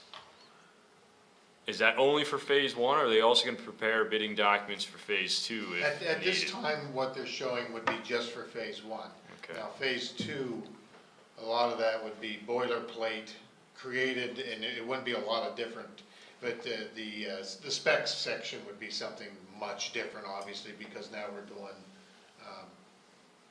pinch points where we would be adjusting curbs and things like that, rather than with the humps. yeah. Okay, and then, so, you know, I see, I think I understand the idea of, you know, building in the design of the 2 phases. And I just want to make sure, right, that this, to me, the idea of this is that we analyze or we assess the design of both phases, because if pinch points are needed, that could quite possibly change how speed humps are, right, where they may Well, be or again, no, whatever. when they're doing the phase 1 speed Yeah. humps, if we're doing this concurrently, they can be saying to themselves, okay, here's where the pinch points are gonna work based on, here's where we put the speed Right. humps. Otherwise, yeah, okay, we'll rip that speed hump out and put a pinch point in. You know, that's really what we don't wanna see happen. And But are we forcing ourselves into having to use 2 phases by that approach? We've discussed this, so, I mean, that was kind of the idea with some of the design was, and I do believe that, is it Mike Schaefer, what's his? Nick Schaefer. Nick Schaefer. I do believe that Nick understood quite well what we were hoping to see, and that is, a measured, we don't wanna shoot ourselves, right, in the foot by saying like, oh, make sure to leave room for future pinch points, so then we don't have enough speed humps. Like, that's gonna be a discussion with the community of looking at where those speed humps are ultimately placed, I believe, and how many, what the balance is there for a future Yeah. potential phase versus not putting enough in to start. Yes, that's, we went around quite a Around and bit. around, yeah. On that one. Is there any way Point well that taken. we have data that can show the probability of actually executing upon phase 2? Well, there is data on how each of these traffic calming devices works, as far as what kind of traffic decrease do you expect, what kind of speed decrease do you expect. That data is out there, but Nick will say it's very situational. So even though there's this average, like a speed hump reduces speed by, I don't know these numbers off the top of my head, but a speed hump might reduce speed by 4 miles per hour, whereas a pinch point, maybe 5 miles an hour. And it's the same with the reductions. That number is there, and we've talked about that at the meetings, but, Nick has said it really depends on the actual layout of the roads and things like that. And so my final question is, those numbers that have been talked about and looked about, and I'll trust the folks that have looked at it, do they bring us down below the minimum? I think they will. With just phase yes. 1, with just speed humps, do they? Well, we don't know, because we haven't determined exactly how many speed humps we Right. want. That's There's the talks design of That's like some of the doing- design issue. There's talks of doing like 6 on each road. And, like I said, I don't know those numbers off the top of my head, but, they should, once we, Well, but we don't technically know how many we could fit on there Yeah. with driveways and and yeah, stop that's signs the big and- thing, is with driveways and that, people aren't will be a little concerned about where these speed humps are gonna go. I want one, but I don't want one. As soon as I pull out of my driveway. Exactly, so. And speed, I mean, and speed humps are always gonna be phase one? There, I mean, what, first is pinch points being phase one? Well, that's was- where that's the conclusion we came to. Well, that was specifically stated by the neighborhood committee, was Yes. speed humps is phase one. Okay. Good? Yeah, no, I mean, I'm good with it, but, to me, you know, fundamentally, just, you know, spending $6,900 on something we may never execute is a little interesting, but, I get it, I think I get it, and I understand, I wanted to clarify that for the design. Yeah, thanks. Anything after hearing everybody else? If not, I'm gonna ask our public if they have any comments before we consider action. Mr. Chair, I'll acknowledge two Yeah, hands I raised. got two up there. I'm looking in the room first. Yes, sir. Please. Yes, hi. Cindy Hahn said you had to. Tom Ertzgard, new co-chair of the Neighborhood Traffic Calming Committee and an ex officio member of LTAC. I'm pleased with the discussion here and the recommendation to move this proposal forward. I had the same question, Dustin, that you did about potential design that may not be needed. I don't know if that is a definite that they both occur prior to sending it out for bid with it possibly. No, I think the way it's written here, the design phase is split. Okay. Oh. So is it I'm possible? sorry if I missed. Yeah, that came out in Yeah. Paul's discussion. I think they could be combined if that's what we would decide makes more sense and speeds things up, but no, they're separate. Okay, well, So- yeah, let's And get some better clarification on And that we, then. you're potentially asking council to approve up to 16,840. Are we guaranteed that we're gonna do the 6920, or are you just? If we don't need it, we don't need it. Right. Okay, Okay, all right. Maybe Yeah, that's so why I asked about that's where my successive. confusion The lies. question I thought we came, were can we paying do for them the together? whole entire. Yes. Right, so it states the second phase, if desired, will locate pinch points, et cetera, et cetera. Phase one, speed humps, will be designed to accommodate the potential use of pinch points in phase two. But design will be broken up into two phases. And I think it's important that council sends the message that we're supporting, we understand that we're prepared to move to phase two, if it is needed. So I think. And agreed on by the Yep. neighborhood, et cetera, et cetera. Yeah. Okay, So we're, so point, for the clarification on that, yeah, we're not, okay, we're approving the total, but we're not paying the total until it is two phases of Yes, design. yep, mhm. Okay, I thought it was two phases of construction. Well, it's two phases of design and then it would be two phases of construction. Now, the question had been asked of me, at least I interpreted it as, is it possible to do both designs at the same time? And that's why I started talking. That's where the about that. confusion, I may have introduced that confusion by, you did, thank you. Well, and Yeah, I, you're You speak very well for state government. And- I'm good at that. to be fair, if Nick needs to, That's exactly right. then he needs to, because I'm not exactly sure how he's going to prepare phase one with the idea of where pinch points need to Without be thinking without about designing that. pinch points. Yeah, and so that's how I arrived at, okay. So I'm okay, yeah. I'm okay agreeing to the whole thing and letting Nick take Yeah. it how he needs to take it. And staff, yeah, And stuff, yeah. Adam, go ahead. Yeah, if I was evaluating this as a member of council, you're making a commitment to expend $16,840.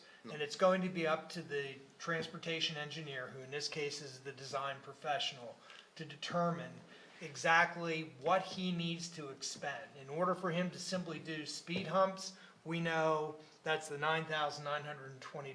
But to Carla's point, and other points that were made here, in order to do a proper evaluation and not to waste work that may have already been done with the initial installation of speed humps, it may be necessary for the traffic transportation engineer to do some portion of design that does in fact incorporate locations of where those pinch points would be so that they can coordinate with the speed humps. And so if I was evaluating this as a member of council, you're making a commitment to expend $16,840, and it'll be up to the design professional to determine how much of that he needs to use to get to where we need to be.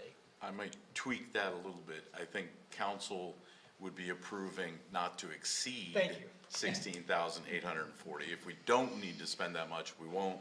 But if- Understood. But we're ready to do that if we need to. Tom, did you have anything else? I agree with that, but also could you ask for clarification? Is it possible to do phase one only, bid that, get the work going on that? I agree, it may be necessary to do the design, the phase two design, to know that you're in the right place for phase one, but could you seek clarification? I'm interpreting this as, they're gonna do phase one, we'll pay the $9,920, and then if phase two is needed, but what he says is, as he's designing phase one, he's gonna be putting these humps where he doesn't think he's gonna be fighting pinch points, but he's not actually designing any of that. So I've looked at this several times, I'm interpreting it as 9,920, phase one, and then, once that's in, we've got our counts, and we say, okay, we need some pinch points too, and then that's when the 6,920 comes in. So Don, if that is true, his schedule totals out to 10 weeks. But if that's true, is it possible that it could be going out for bid for phase one work in 5 weeks, perhaps? Oh, yes, yeah, I think that, the way I see it right now is we give him the notice to proceed tomorrow, we'll say.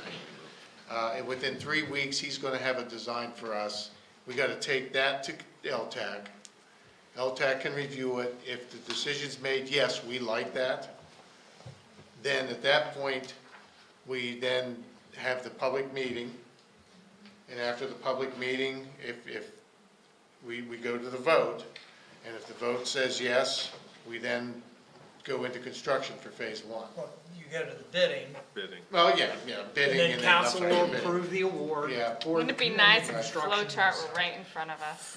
It'd be great. If then somebody That's what you're gonna work on, right? Yes, she is. Anything else, Tom? Yes, I have a few other things. Please. So I just want, I'm agreeing with what I see proceeding right now, particularly I appreciate your sense of urgency.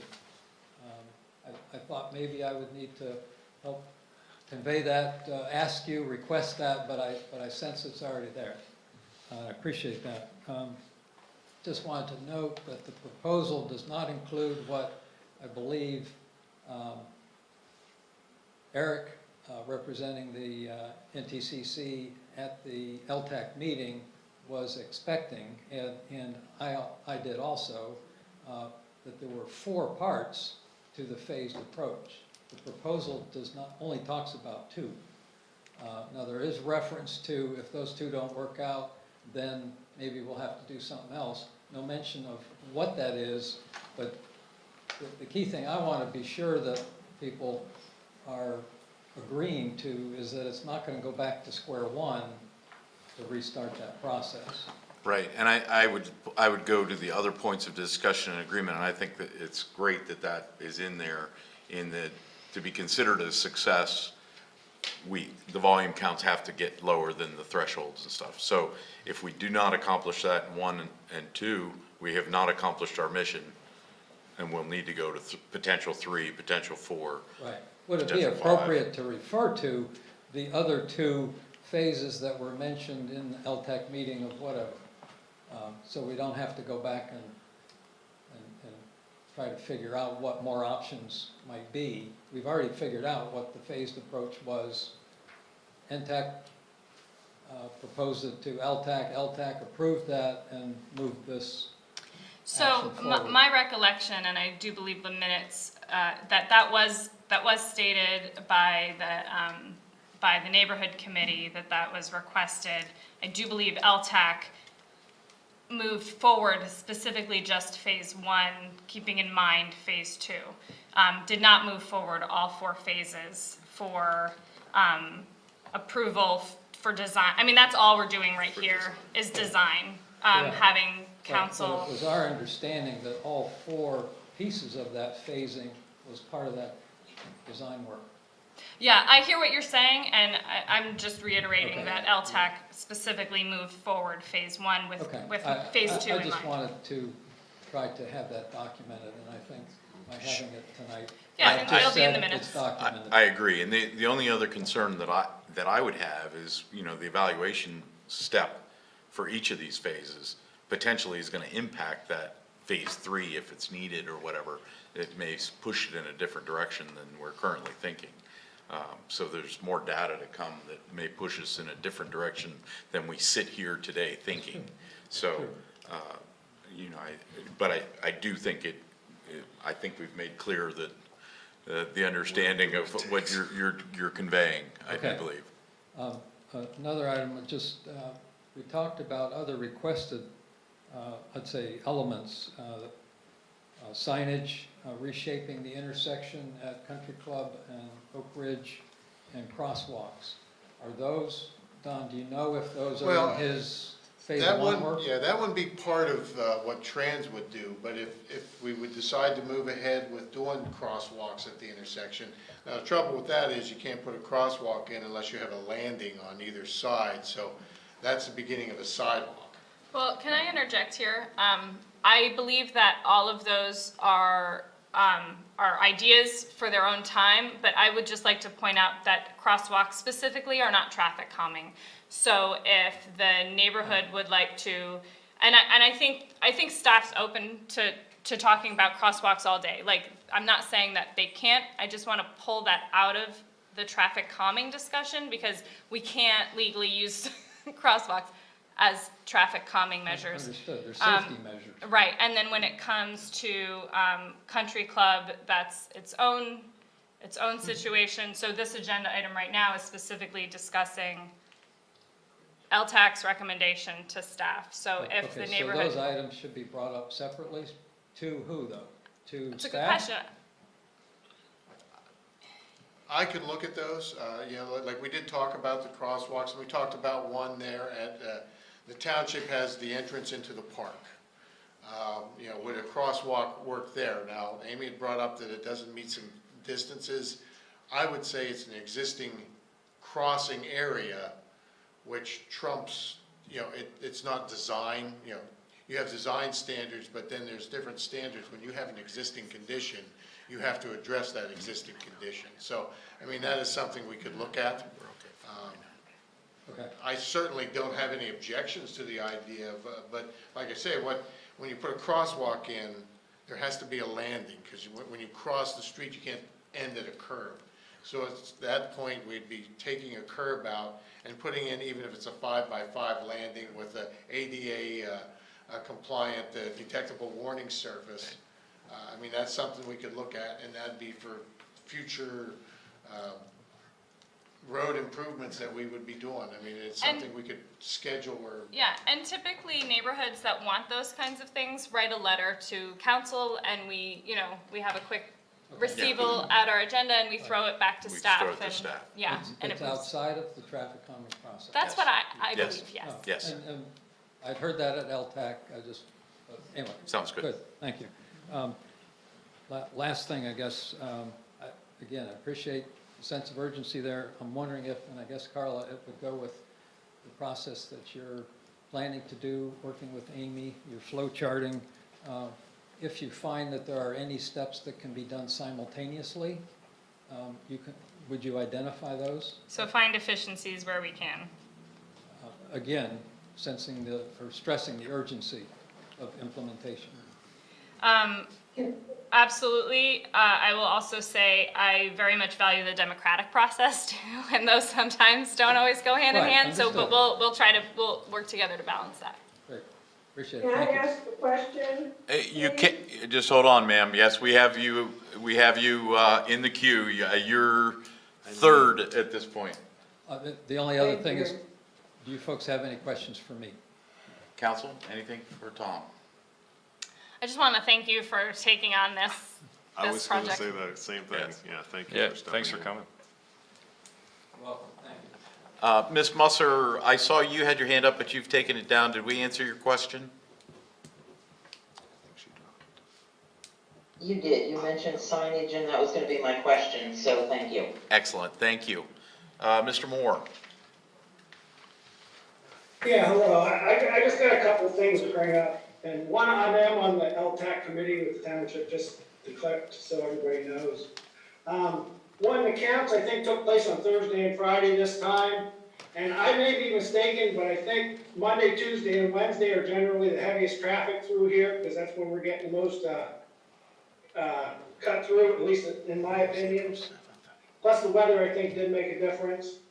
The other thing is, the police are really doing a good job of patrolling this intersection. And they aren't pulling over very many rolling stops, they're pulling over people who don't stop. And it's about 4 an hour they get while they're sitting out here. You're watching. They stop right in front of my driveway. Yeah, I know. They don't get far. So, you're just, the other thing was, I believe the sign down here at the student housing says they're gonna begin renting here this summer. So I don't know if it's for the fall or the next spring semester, but they plan to have that ready sometime here this summer from what I'm seeing. And so that, 2023 is what I'm hearing. Yeah, at this well, point. it says coming summer 2022. Wishful thinking. Unless they're living Okay, well, either way, I'm just saying, yeah, because they don't even have the pipes for the water yet, I know. Yeah. But, They may start renting Maybe or that's what they mean. signing leases, but they won't have occupancy till 2023, at least. right, that's what I was saying, I Yeah, didn't, yeah. and the other thing is, I know we got some new council members, and I don't know if they know it, but the developer has promised up to $50,000 towards traffic calming if needed, so, in this area. It's needed. You can take off the if needed. Yeah, yeah. Well, and the only thing I will say from our experience to date, what the developer has said, the developer has done. So we will hold Right, it. I think we have Dustin's a new, I didn't know if he was around to know about that, I just wanted Thanks. to bring that up. Excellent, thank you. Is that all, Thanks. Mr. Moore? Yeah, that's all. Very good. Ms. Carter? I think Carla said this, but don't the residents have to vote, and approve traffic calming measures? Yes. Absolutely. There's certainly a neighborhood process that's going to be factored into this magical flow chart that we're going to see in short order. All right, thank you. Yes, and Ms. Carter, do you have you been able to stay in the loop as to when any of the LTAC meetings have taken place so that you can make sure that? Yes, I've been to the LTAC meetings, and Right. I'm also on the TCC. Okay, wonderful. Thank Great, you. great. Anyone else before council considers taking a vote on this matter? Very good. So just to recap, I believe we're looking for a motion to approve an expenditure not to exceed $16,840 and direct staff to execute whatever agreements are required to complete said work. So moved. Do we have a motion? Second. Do we have a second? Any further discussion? Okay. Yes, please. I didn't get a chance to thank Tom for taking this on also. You remember our conversations about the bridge replacement on Branch Road?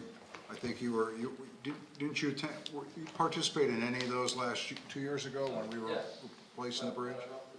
Oh, okay. Well, the township stepped up there, big time.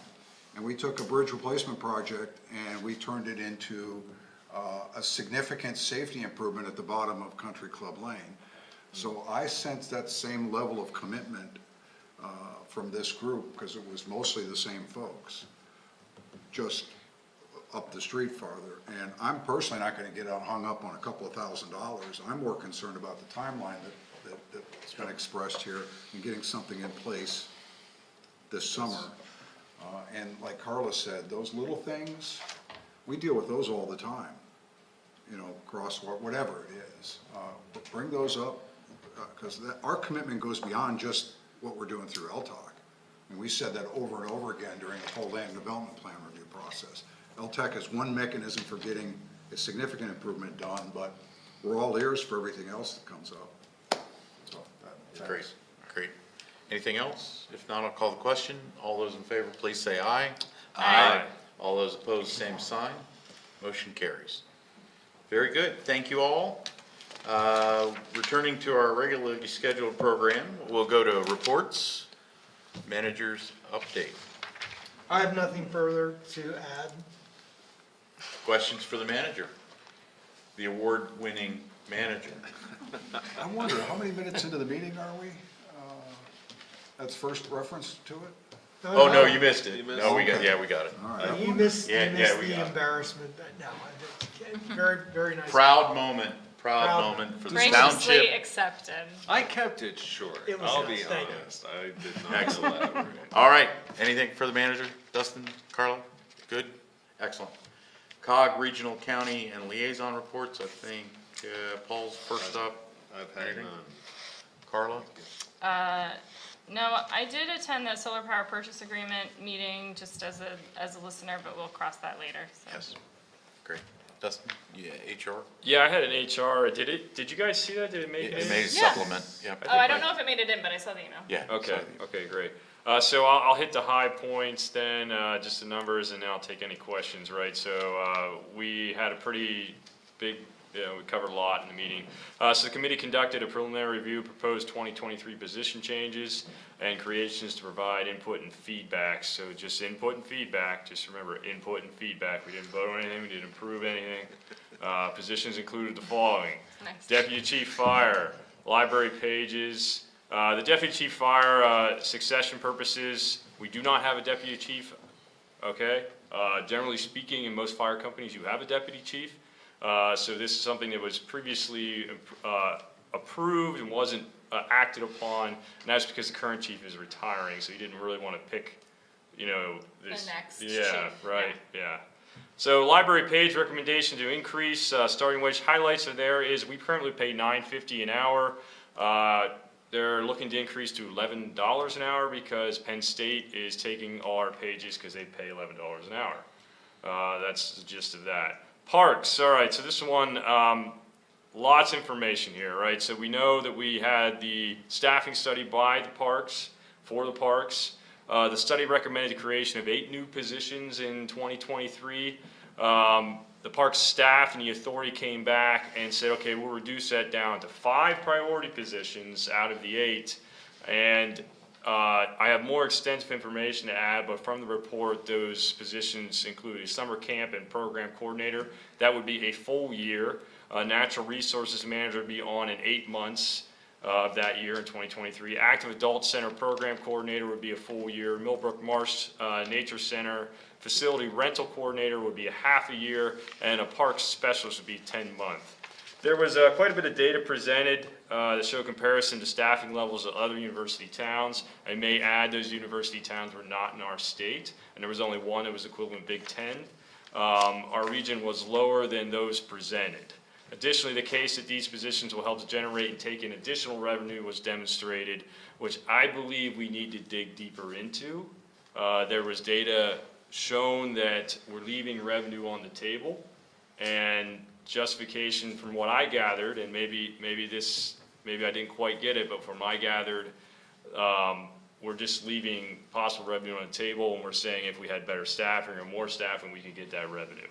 I'd like to see that followed up with some metrics and key performance indicators to really show the data on that, and I'm hinting at the Parks Governance representative maybe on this.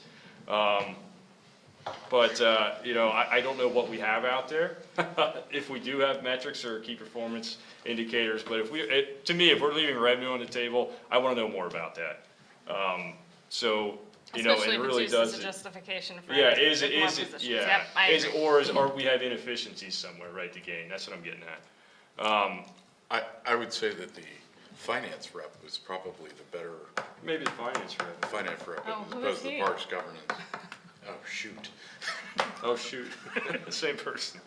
Well, I'm still learning, so finance rep. Big bucket. But you see what I'm saying, you know, is it, I don't think it's all one bag, right? And I think data will, you know, tell a better story with that. More data. They presented some good data, and the staff and the authority did, and I don't want to get it wrong, they did a good amount of work, and they presented some very good things, and they showed the data. Unfortunately, I think that, you know, they don't realize that sometimes when you show data, or maybe they didn't realize, or maybe they did, that, you know, some folks are like, okay, I want to see more of that data, right? Tell me the story. And some people want to see less. Yeah, some people want to see less. Lastly, request to return the part-time active adult center staff assistant to 20 hours per week with leave benefits. The position was furloughed in 2020, and then they since recalled it, but there was an hours reduction and they don't have the leave time benefit. Okay, number 2, we approved an updated revised job description of the facilities coordinator position. Is going to be vacated effective 13 May. So then that will be timely and posted as soon as vacated. Matters of record and discussion on the following. I talked a little bit about this in the past, the CPIU. We're going to come back at it in June. And the job descriptions for the COG are in the process of being migrated to the SharePoint. Once complete, all committee members will have full access to those. That was something I requested when I first got on the committee. That's all I have. Questions for Dustin? Go ahead, please. Maybe just a suggestion. I've been involved in those discussions in the past about, you're asking for data and metrics. My response, I've had 2 responses, just food for thought. Is there a sweet spot in between there where we could generate additional revenue with current staff we have? Yeah. Would the net revenue be greater than the net with bringing people on? I would like the answer to that. And then the second piece of this, which seems foreign to a lot of people, is some of those efforts can be done through contracting. You know, I've had some experience with that in the past, particularly if you're selling advertising or those kinds of things. So if you're asking for metrics, then I would weave that in. You know, what's the cost benefit? What's the return on investment if we were to look to contract some of those services out, maybe even on a part-time basis? Just things that have come up before. Yeah, I completely agree. Thank you.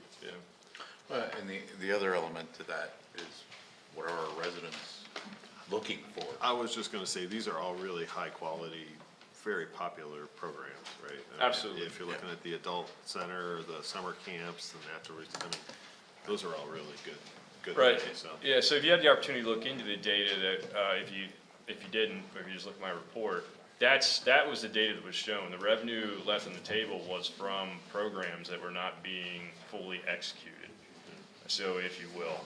And so I think we need to understand that just a little bit more. Agreed. Good. Good. Great. You're up. I reported on the MPO meeting that happened right before our last meeting. Since then, the official report came out. Nothing more to add there. Tuesday, facilities met, and only 2 things worth noting, I think at least. The first thing is that we did have the solar power purchase agreement discussion, and I'll defer any comment on that until we actually talk about that in the context of College Township. I'll talk about what COG did. The more interesting item, well, let me deal with this first. Facilities coordinator job. I'll just say that we reviewed the job description, and boy, did Mr. Brungard set the bar high. Oh, yeah, right? Because we're asking for the moon now. Yeah. Because he brought a breadth of experience and a level of expertise that realistically we're probably not going to be able to land for, you know, what we have to offer. Right. But there was a great debate on should we even ask for it or not, and my opinion was yes. Yes. Aspire to it. Yes, let's write the job description for our dream job and see what happens. You never know. Did we think we were gonna land Lou? Correct. Somebody? No. Who knows? You know, I mean, these people exist, don't they? Out there? They do. We just have to find them. But the more interesting thing, I thought, was the discussion that didn't happen, and that was on the COG building document follow-up actions. You may recall what I reported on the last meeting, just seemed to sail through this time, so. At least at the facilities committee level. So, we'll see how it pans out of finance, or exec, or wherever it comes up again. All of the above. Anything else, Eric? Questions for Eric? No. May I have a quick question, if please. you don't mind? So, last time we talked about the GovHR, compensation study, I assume that would also include this facilities manager. Would they be working off of the job description that you're Yeah, currently using? actually, COG staff has, in their discussions with GovHR, has suggested they'd really like some preliminary information to help inform those decisions. So- Yeah, I mean, we're just saying, that what we can offer might not be commensurate with the request, but we might as well use that as the baseline, I would think, right? Yeah, and if I could, since we're still talking about that job description, inside of the job description was fleet management. Yep. That was one of the lower priority items, but what I expressed on behalf of College Township is if it's going to fall, the facilities manager has to be a higher priority. But we don't feel it necessarily has to be the facility manager's job. Fleet management just has to be a higher priority, and that was agreed across the board, staff and elected officials. Hey now. So what I think will happen is if we happen to find a candidate who has that background and expertise, then that could end up being their responsibility. But outside of that, because it's moving along, we don't need the new facilities person to come in and create one. We're gonna have one likely before this is hired. So if he doesn't, then we proceed with the track that we're moving on right now, depending on the candidate that comes into that position. And in that case, it looks like it would kind of fall to maybe the directors, combination of the directors working with other staff to put together a fleet management plan and have it integrated into the CIP and the budget every year. I know personally I'd put it on the finance director, but just me. That was it. Okay. Where did I start? You started here, I didn't have it. I Did you have did something have else? another one. Yeah, I forgot. Part 2 feasibility Millbrook Marsh Boardwalk Committee met also this past week, I think. Yeah, I was there. It was blurred. Still remember what week it was. Yeah. Yeah, Tuesday. So things are starting to roll along, thanks to COG paying for that movement. So geotech consultant was on site this past week. We've got Clearwater coming alongside, the plant species consultant, archaeological consultant, surveying team. So things are moving forward with the study. Our consultant did really want to point out that cost estimates are going to be a little bit wild. So, I mean, he's saying minimum 25% cost increase on the actual construction and materials, just due to global price increases. Much more likely, we're talking 50%.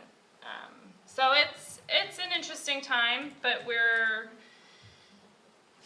the number we end up getting at the end of this study, could be anything. So he just wanted to point that out, and I just wanted to send that along. Good deal. Paul, did you have any news? No, I did not. Okay. Since we last met, I've had two. On the 27th, the Parks and Recreation Government Special Committee met. We've made our first step past our education piece and started getting to our aspirational questions. For the agenda, we had 4 questions listed. What do we want our Parks and Recreation Authority to do? What do we want our Parks and Recreation Authority not to do? And we had those broken down for regional parks and municipal parks. We didn't make it through question 1 in an hour. I called it early because we had the groundbreaking later that afternoon, but the conversations were very positive. That clearly there's a difference of experience of the authority of parks, all that kind of stuff, and so we're moving as fast as our slowest elements so that we all can get to a consensus and move forward. The folks that have a lot of experience in this are already into the weeds in some of the things, and the challenge has been throttling it to get not, yes, I understand this is what we're doing now, but we're speaking aspirationally, what do we want it to do? And that's been fun at times, but again, I commend the committee in their positive approach and their willingness to share their perspectives and thoughts and concerns, and we're gonna try to capture those and keep the process moving forward. No delusions on my part of how long this was gonna take. It takes as long as it takes to do it right. So we'll continue on. I hope, I'll look to have concrete things to report to you all as soon as they're available. Today, I sat in for Mr. Bernier on the Land Use and Community Infrastructure Committee. Couple items on that. One of those you'll be seeing at General Forum, probably seeing in General Forum in May, which is the road and bridge construction report, projects report. The committee recommended the exec to have that on this month's General Forum agenda. We received an update on the Penn State University Spin e-bike program. Pretty interesting on that. They're doing it different than the last version. This Spin company is working not only with Penn State, but with the Borough of State College. And interestingly, that it touched my day job, that we're gonna have a destination type parking place there. Trish Meek made a very good May Bike Month presentation. I forwarded that on to all. Neat things, very creative, neat things going on for Bike Month. As I understand it, it's being pushed out through Facebook stuff, but maybe some links to on the website too would be great. Next up, we had an initial discussion of the 5-year review of the Regional Growth Boundary and Sewer Service Area Implementation Agreement. The understanding was that is going to be, that the desire was that gets reviewed every 5 years. They were looking for input from the committee on that in how to move forward with that. Next up was the 5-year update to the Regional Development Capacity, the REDCap report. Again, it's up for review, updating and everything. Eric, the one comment that I made, if you look at the 2017 report, they had not previously used estimates of development in looking at how much life of land they feel we had. And I suggested that they might want to look back and see how well did they estimate back in 2017 versus what the reality is today as they start the analysis and everything.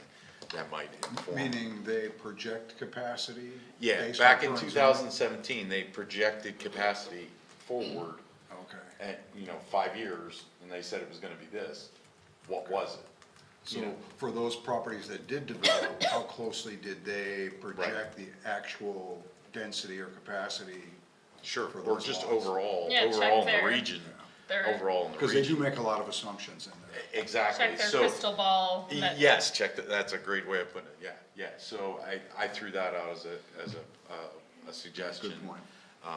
That might be beneficial in the review. They use assumptions because they have to, but. Yeah, it's absolutely. how- Oh, the crystal ball stuff is, it's what we do, right? So, the next up was the most discussed item was the revised Acts 537 sewage facilities plan special study for Meeks Lane Pump Station.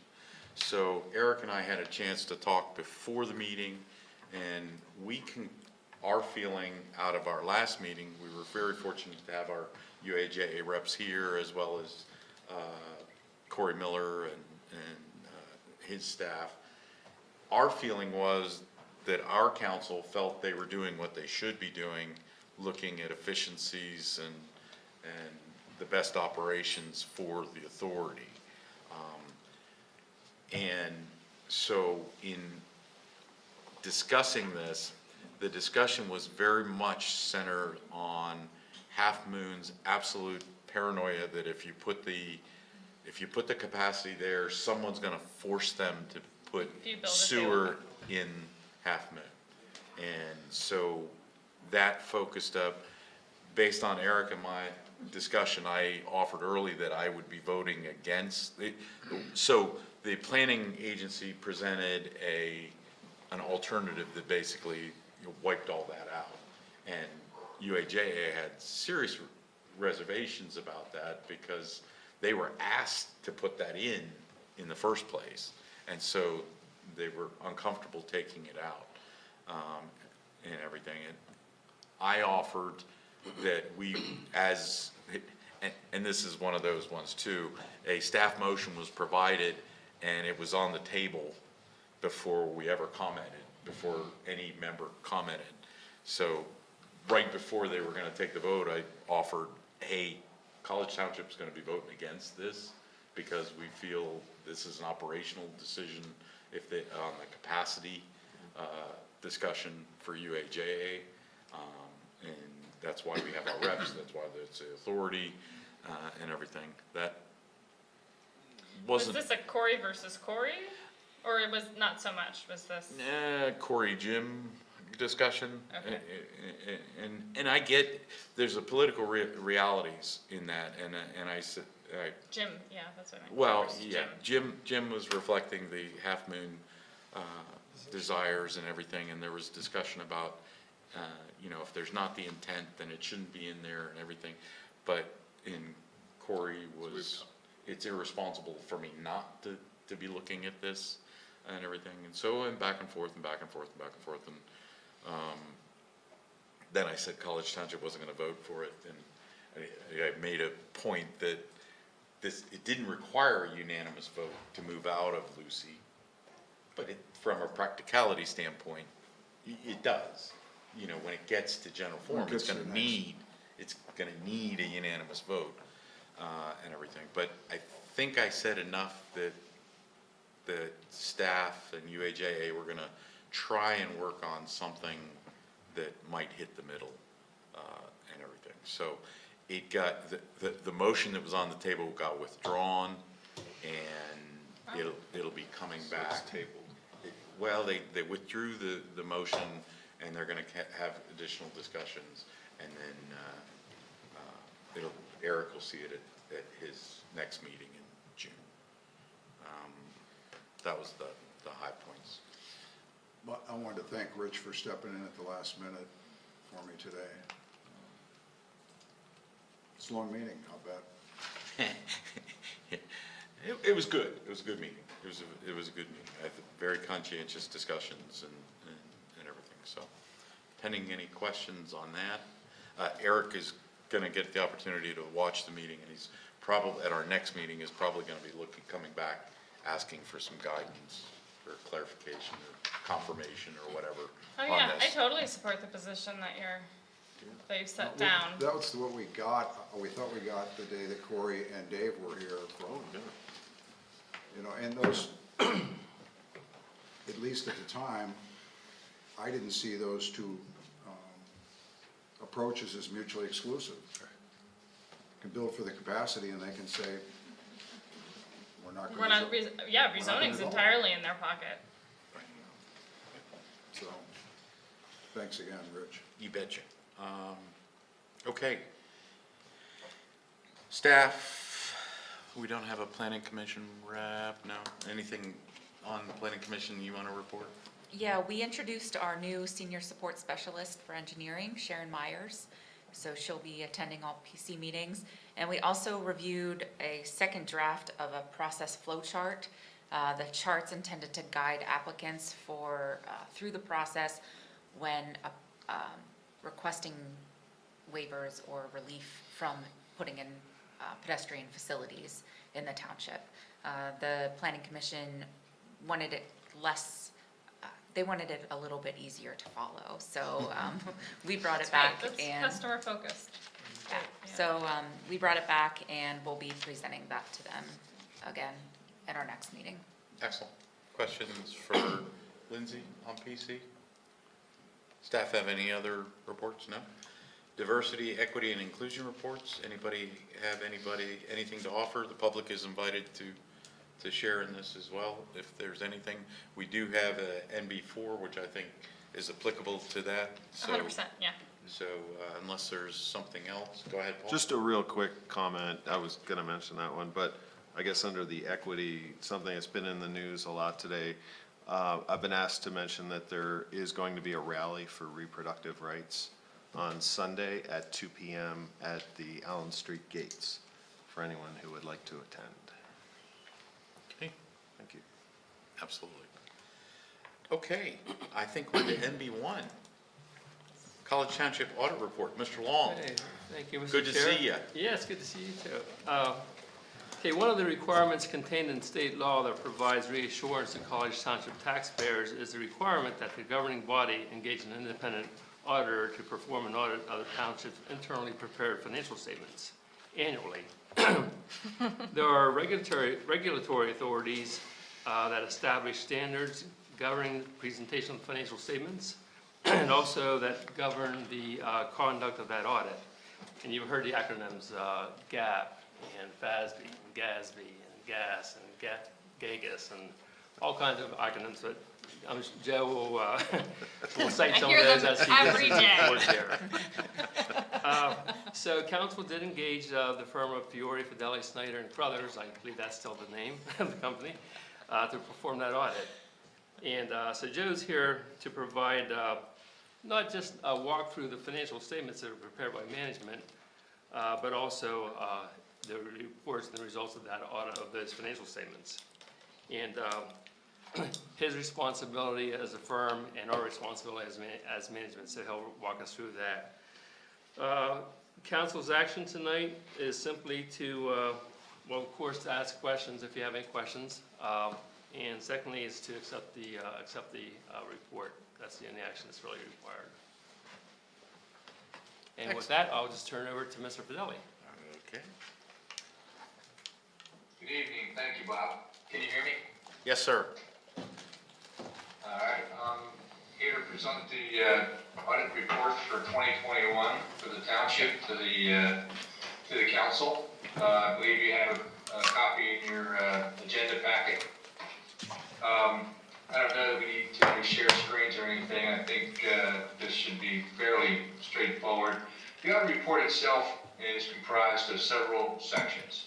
The first section is our opinion, followed by management discussion and analysis, which Bob authors.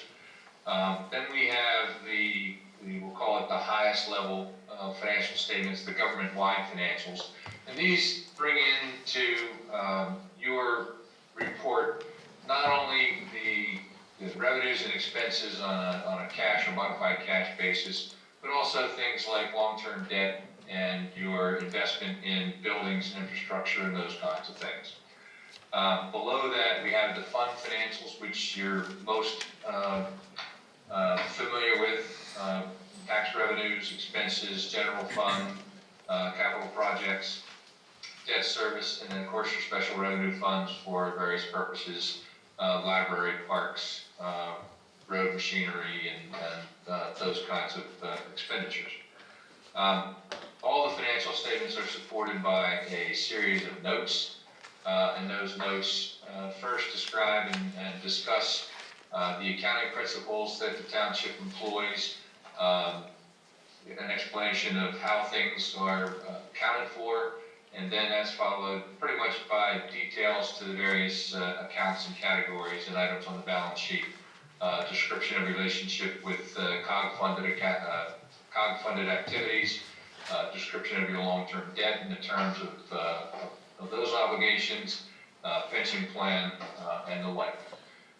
In back of the report, further back in the report, there's a series of schedules for supplementary information, how we combine the various special revenue funds into the governmental funds, and schedule of receipts and expenses for tax collections and other things. We include a report of your borrowing base certificate, which is computed under Pennsylvania law that shows what your debt limits are. And then in the very back, there's a report on internal control and compliance that we issue under government accounting standards, which is a little bit higher level than what we would call regular auditing standards, which are promulgated by the American Institute of CPAs.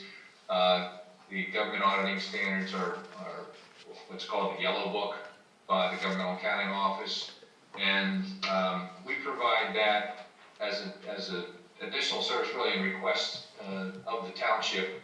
And Bob asked us to expand the scope of our audit to include this quite a few years ago now, but to enhance or improve the coverages that the township would be able to get for things like cyber crimes and attacks on its accounts electronically.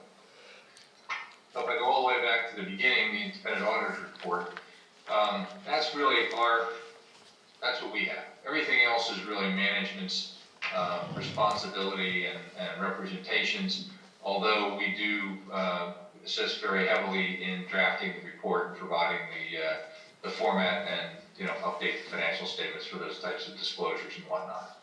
But it is our opinion that the financial statements of the township are fairly stated in all material respects. The financial position results of operation of the township in accordance with generally accepted accounting principles.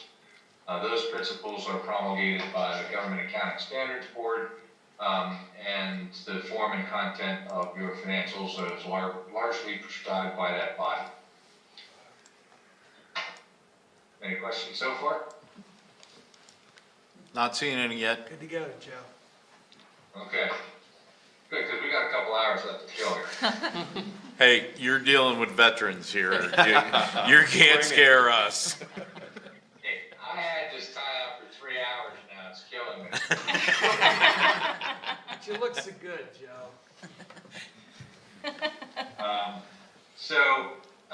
The management discussion and analysis section is required by Government Accounting Standards Board as additional or required supplementary information. It's not a part of the financial statements, but it's intended to supplement and provide additional verbiage and an overview in more layman's terms of the results, the financial highlights, some of the things that have been happening or did happen to the township during the year, an overview of any special or extraordinary items that come to light, a description of your tax base and your millage and those kinds of things. The government-wide financial statements are, as I said, more in line with what you might find on an authority, if you talk about governments, or on a business concern.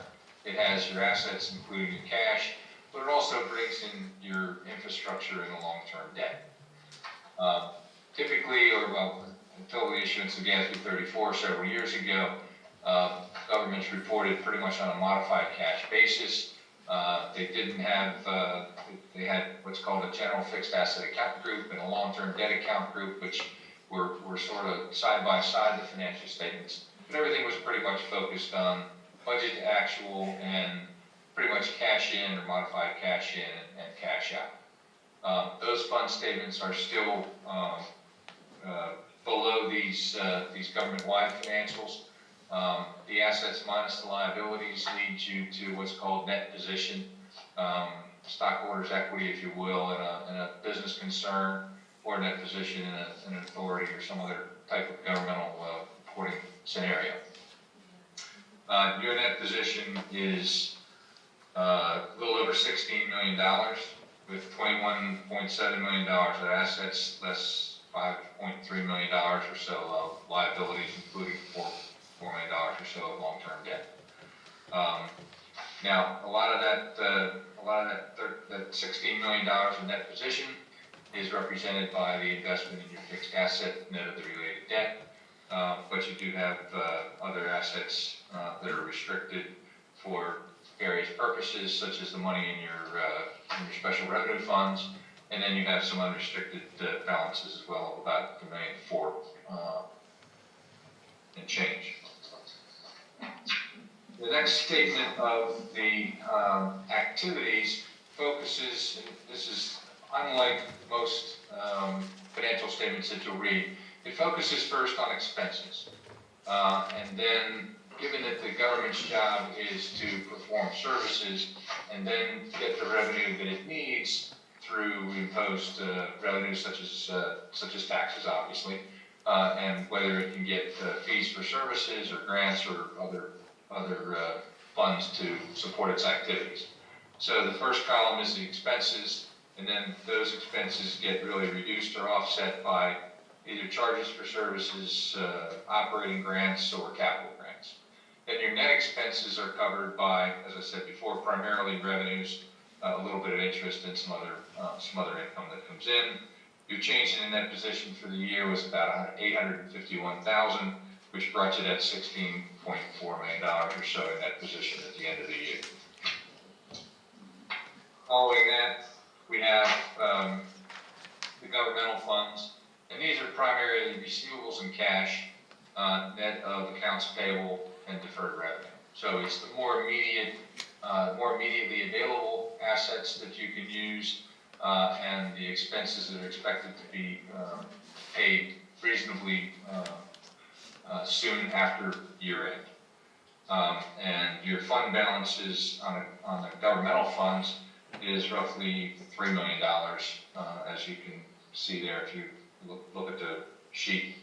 I don't know whether you want to look at the page numbers or what have you, but suffice it to say that there was $2.6 million of cash, $700,000 of receivables, $400,000 worth of taxes receivable, so $3.8 million of available or nearly available funds, $770,000 of expenses that are paid or payable, and that left you with the $3 million of fund balances.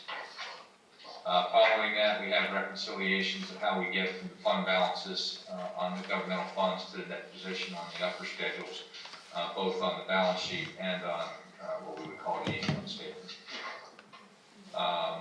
The revenues and expenditures and changes in fund balances on the governmental funds, overall it was a increase of $526,000. You started with about $2.5 million worth of fund balances, and as I mentioned, you ended up with about $3 million. There's a budget to actual statement on page 20 of the report. There's a couple schedules of your what's called fiduciary net position, which is the trust funds for pension and the agency funds for tax collection. And then we get to many pages of descriptions which are the footnotes to the financial statements, as I mentioned before. And then in the back, you have the supplementary information, which is some additional details, borrowing-based certificate, and then that report on compliance that I spoke of. I could do it again slower. One more time for the people in the back. Our time is not fungible. That's right. Adam, anything? That's kind of a thumbnail sketch of your results, your report, how it's organized, what's included. Obviously, well, maybe not obviously, but it runs, almost 50 pages or so. There's a lot of detail. Some people might call it boilerplate.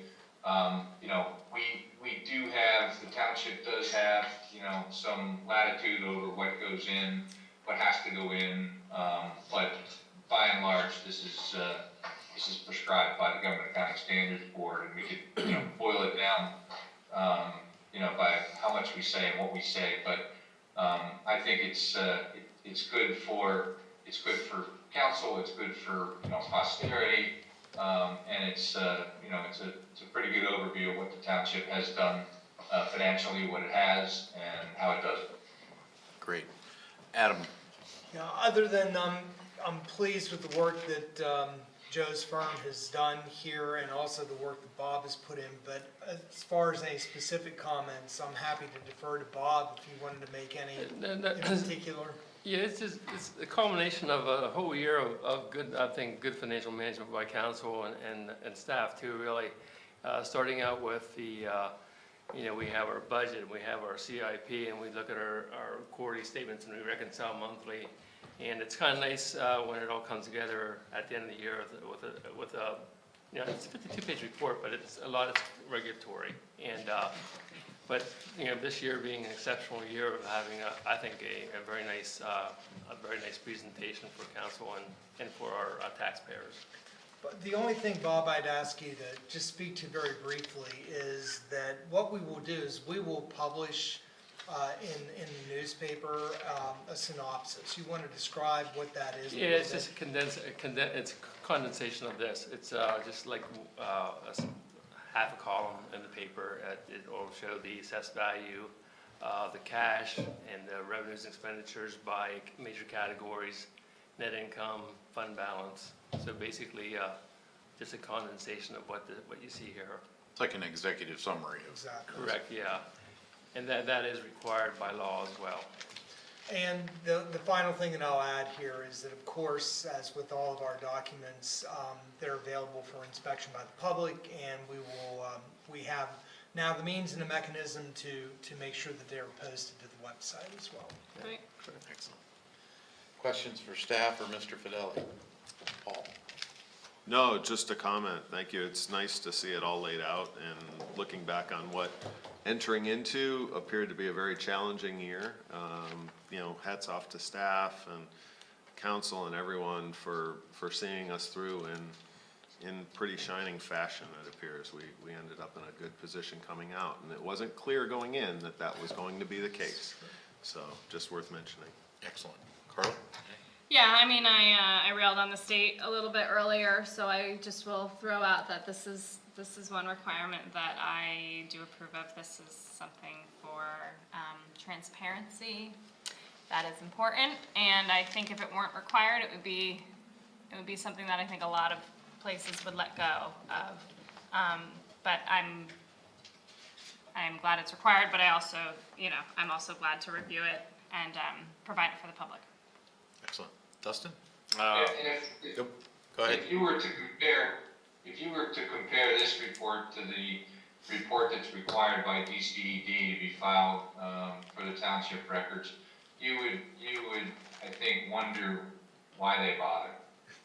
Quite frankly, it's you know, it's just a statistical report with a bunch of columns and a bunch of numbers, but there's no descriptions, there's no verbiage, there's no explanations, there's no accounting policies, there's no you know, there's no anything. You know, there just isn't. It's just numbers. But that's what gets filed with DCED as well. Great.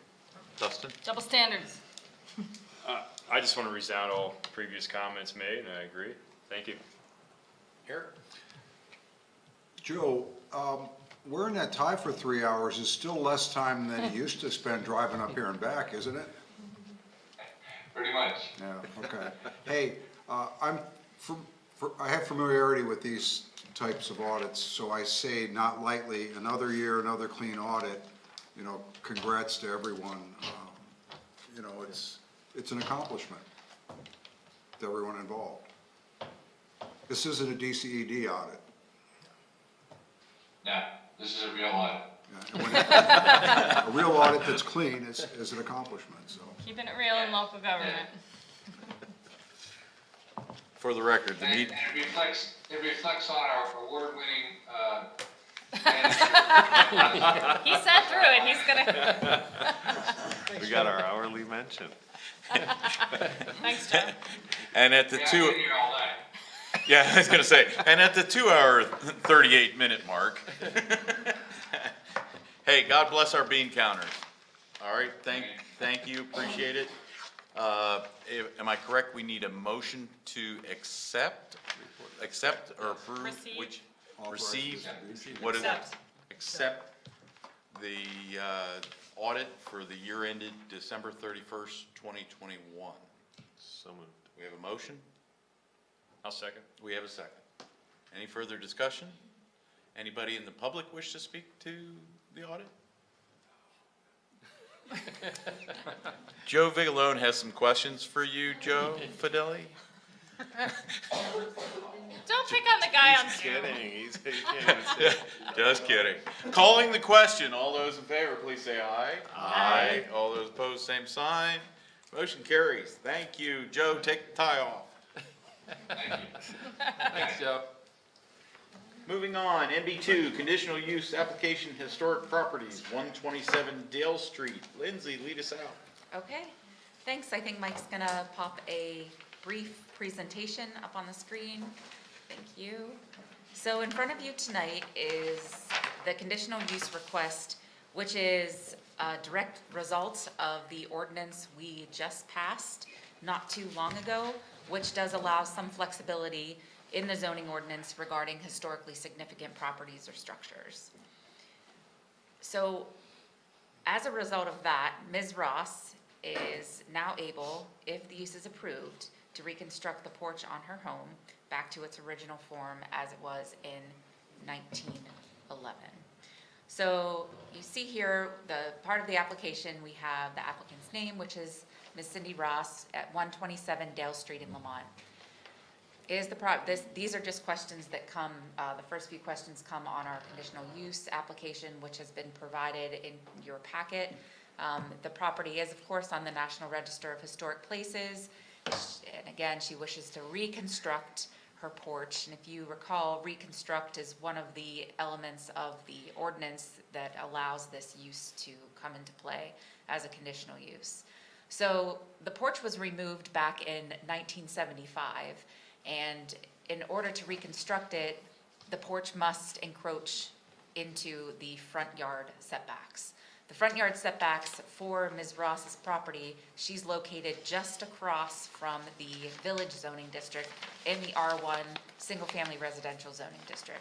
The required setbacks there are 20 feet, and the required setbacks in the Village zoning district, and if you recall in the ordinance, in order to get any relief in encroaching into the setback, that encroachment can't be any less than the setback requirements in the Village zoning district. And in this case, it's 4 feet. So her request is to encroach 8 feet 5 inches into the front yard setback, leaving 11.5 inches remaining in the front yard. So the recently enacted ordinance permits encroachment into the front yard so long as it's not less than what is in the Village zoning district, as I just stated. So next slide. So here you can see, remember all of our boundary discussions when we were first getting into this historically significant ordinance. The orange or red star that you see is Ms. Ross's property. The bluish on the left screen is the Village zoning district itself. And you can see that Ms. Ross's property is right outside of that in the R1 zoning district. Next slide. And here's a blow up of Ms. Ross's house, and it does also show the neighboring properties. The front porches exist to the left and right of Ms. Ross's property, and in order to determine whether or where the property or where the porch was, originally, they took some string and some measurements and ran one corner from the Smith's property to the other property in front of Ms. Ross's property, and determined that the porch, to be back to its original form, would have to come out 8.5 inches. I mean, 8 feet, 8 feet 5 inches. Okay, next.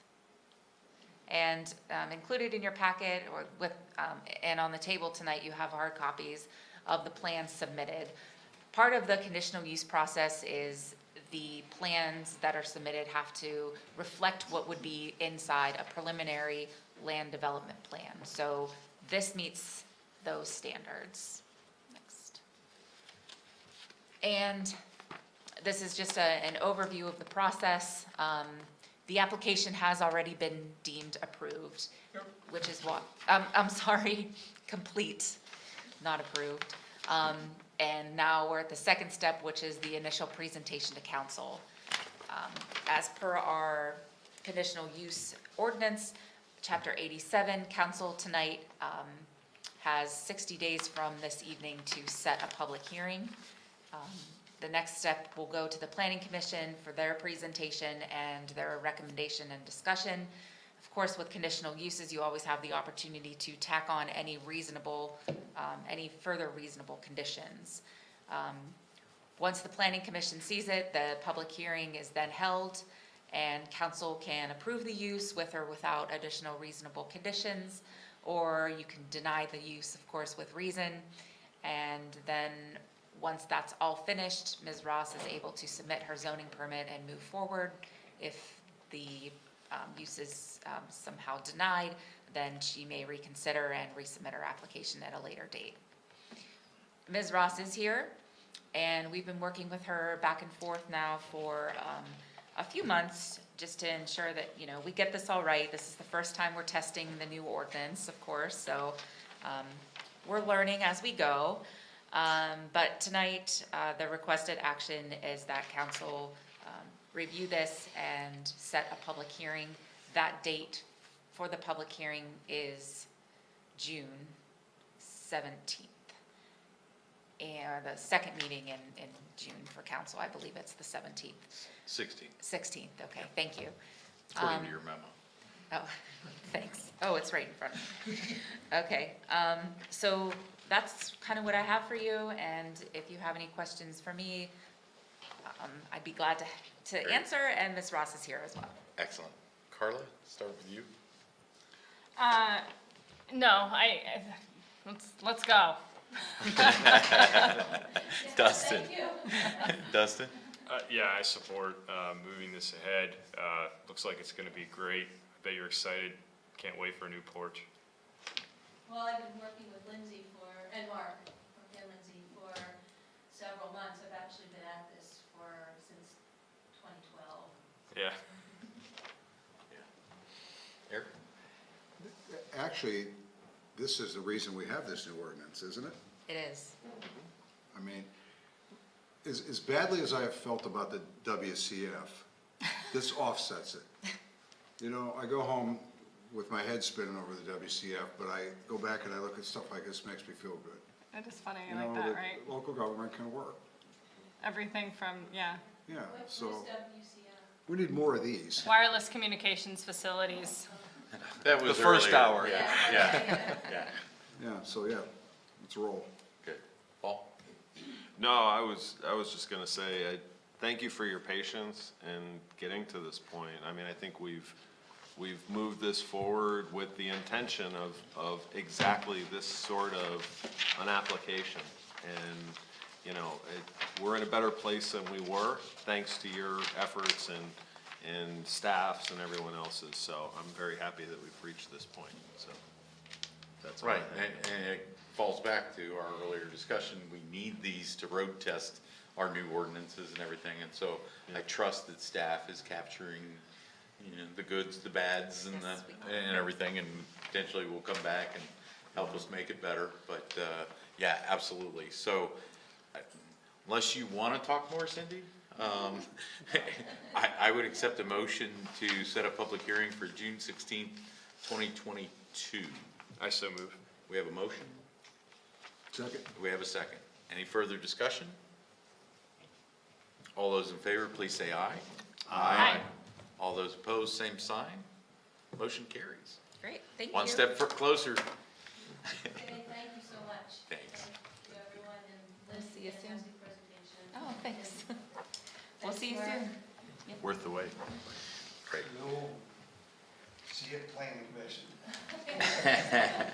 Continuing on, MB3, solar power purchase agreement, RFP development, Mr. Bloom. Yeah, so this has been referenced a couple times during committee reports, and this is kind of the next step in a long-term process that there's been quite a bit of work done. And I would be remiss if I didn't make a formal introduction to the solar power purchasing agreement, RFP project management team. So many acronyms, so many different alphabet soup there. Member that's here tonight, Joe Vigilone, who's also COG Finance Director. Joe and I. He's here for our audit. Oh, he multiple purpose. He can't get enough. Joe's here to kind of backstop me. He's obviously been deeper into the weeds with this process than I have. So the memo that was provided in your agenda packet is a very brief summary of a lot of work. So I'll just kind of walk through a little bit of history and get you to where we're at today and a couple questions that we need some guidance from council on to continue moving the RFP process forward. So as you recall, some of the folks around this table were here during those early discussions back in 2018 when the potential for a joint solar power purchasing agreement was first raised locally. At that time, there was formation of the Solar Power Purchasing Agreement Work Group, and it was comprised of the 15 member entities, of which College Township has 2. College Township itself, as well as College Township Water Authority. Fast forwarding, as those discussions have progressed, throughout 2020, with a little pause for the pandemic, and 2021, the member entities have been working towards a cost-sharing agreement, which was finally executed to bring on a energy services consultant.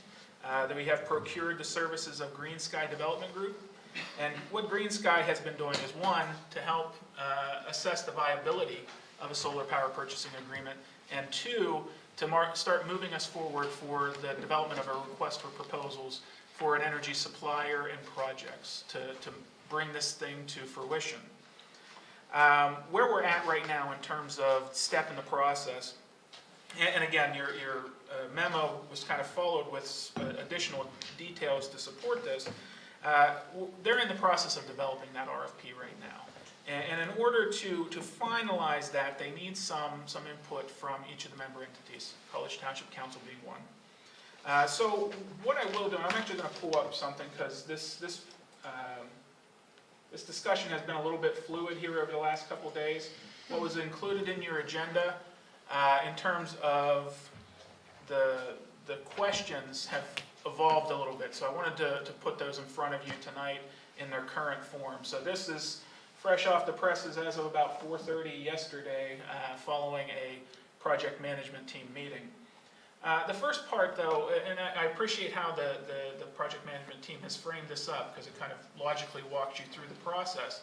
They give you as council some factors to think about. The first is a target, and frankly, what they're asking is, do you have a renewable energy target? Price is obviously going to be a factor for consideration in here, and they recognize that until the proposals are received, that's kind of an unknown. In order to get that answer, they need to move through the proposal process. Aspiration, this is kind of that policy level discussion that rests with council is, does College Township Council aspire to meet some sustainability objectives? And then of course, how risk is the next factor. How risk tolerant or how risk averse are you as council members to volatility in terms of pricing of your energy consumption? A fixed price PPA can be very good or it can be very bad depending on what happens with the market. Typically, our government utility contracts are 3 to 5 years. What's being proposed here is a 20 to 25 year term. So you have that potential for fluctuation that could either be greatly beneficial or greatly detrimental depending on how the market evolves. And lastly, growth. What are we expecting from College Township specifically in terms of increase or decrease in electricity needs over the next 20 years? Be it through new buildings, energy efficiency projects, electric vehicles, what have you. What do we kind of project is going to happen with our energy use? So moving forward, the questions that are being asked of you, again, what was in my memo has evolved a little bit, so I just wanted to kind of pause on this. The first question still stands. Recognizing that each entity will have different ranges, the project management team is considering a draft RFP that asks for pricing set up at 40 to 60%, 75%, or 100% of your total electricity usage. Then the questions, kind of sub-questions are, does this align with where the organization would likely see its participation? What do you expect to be your minimum and maximum electricity purchase through an SPPA? And if available, would you provide an expected amount of solar electricity from the purchasing agreement? Second question, does your organization have any other requirements that you would like to relay to the project management team to investigate with the consultant while they're building out this RFP? So I will pause on those, and certainly I would ask Joe if there's things he would like to add to this discussion. Happy to have you come to the mic and do it, Joe, but at that point I think is a good starting point for your discussion, and then as we get into the technical questions, I'll point at Joe and he can come to the microphone. Okay. Adam, go ahead. Yeah, just a couple of clarifying points, and I think you'll be able to help me out, Mike, but maybe Joe, you may be required to participate, I'm not sure. Essentially, this is to assist Green Sky in the development of the RFP. And Mike had mentioned that there's a total of, how many, we have 12 partners? 15 partners, okay. Of the total amount of kilowatt hours that are involved, College Township makes up exactly 3%. Yeah, When you combined 3%. College Township. 3.2 when you combine the township and the water authority. Okay, so the water authority is 2.51%, because we just had this conversation last evening, so. What we decide is Right, and the only other point that I wanted to make, Pam Adams was with us last night at the College Township Water Authority meeting, which I'm sure you heard all about, Joe. But the one thing that Pam did bring out, and I think it's relevant, at least as you contemplate these questions, is that some of the most significant participants, i.e. the State College School District, has yet to be able to settle on a 40 to 60 to 75 to 100% target themselves. So, a couple of things. They're 43% of this activity. They're by far the lion's share of kilowatt hour usage of all the participants. And they've yet to decide exactly where they need to be. We are combined 3.2%. 1.1 and 2.1. Thank you. Eric's got this down. That's not bad. So, again, as Eric indicated, we're the small fly on the elephant here. So, I thought that was important for everybody to know and to understand, insofar as that may help to answer where we need to go. One other clarifying point that I should have mentioned earlier is, as you're answering these questions, you're not making a commitment. Again, what this is just to help them craft the RFP. That commitment decision point is coming later. This is just to help the project management team and Green Sky be able to put something out on the street to help answer the questions that obviously we're going to have more of as this project continues to develop over time. But it's important to clarify that whatever you do in terms of answering these questions is not a firm commitment from council. It's just how you're feeling in this moment, snapshot in time, and once we get some clarifying information through the proposal process, then you're going to be asked, where's your commitment lie? And there are a couple following questions that I didn't dive into, but they reference that. Those two additional questions. And the one is actually a later decision point. I'm going to kind of jump over number 3 there. But number 4 is, if price for electricity for the RFP is higher than what your organization is currently paying, are you still even interested? And I think that's a key question, but we don't have the answer to that yet. We'll have a little better answer once we get through the RFP process. Okay, so starting with 1A, is that what I'm hearing? Yeah, let me just back up so you have those on the screen there. Because again, this was not provided in your packet. This changed as of yesterday. And I think it's a recognition that this is a fluid discussion, as Adam has referenced, and a lot Sure. of folks are still kind of sorting through where they want to be. Well, A does. Yeah. A was in the packet. Yes. Yes. Yes. Oh, it's missing C and D. Yeah, different B. It's a different B If- and adds a C and D. Could I offer a follow-up to Adam's comment based Sure. on the discussion we had Tuesday is, maybe this is where Adam was going.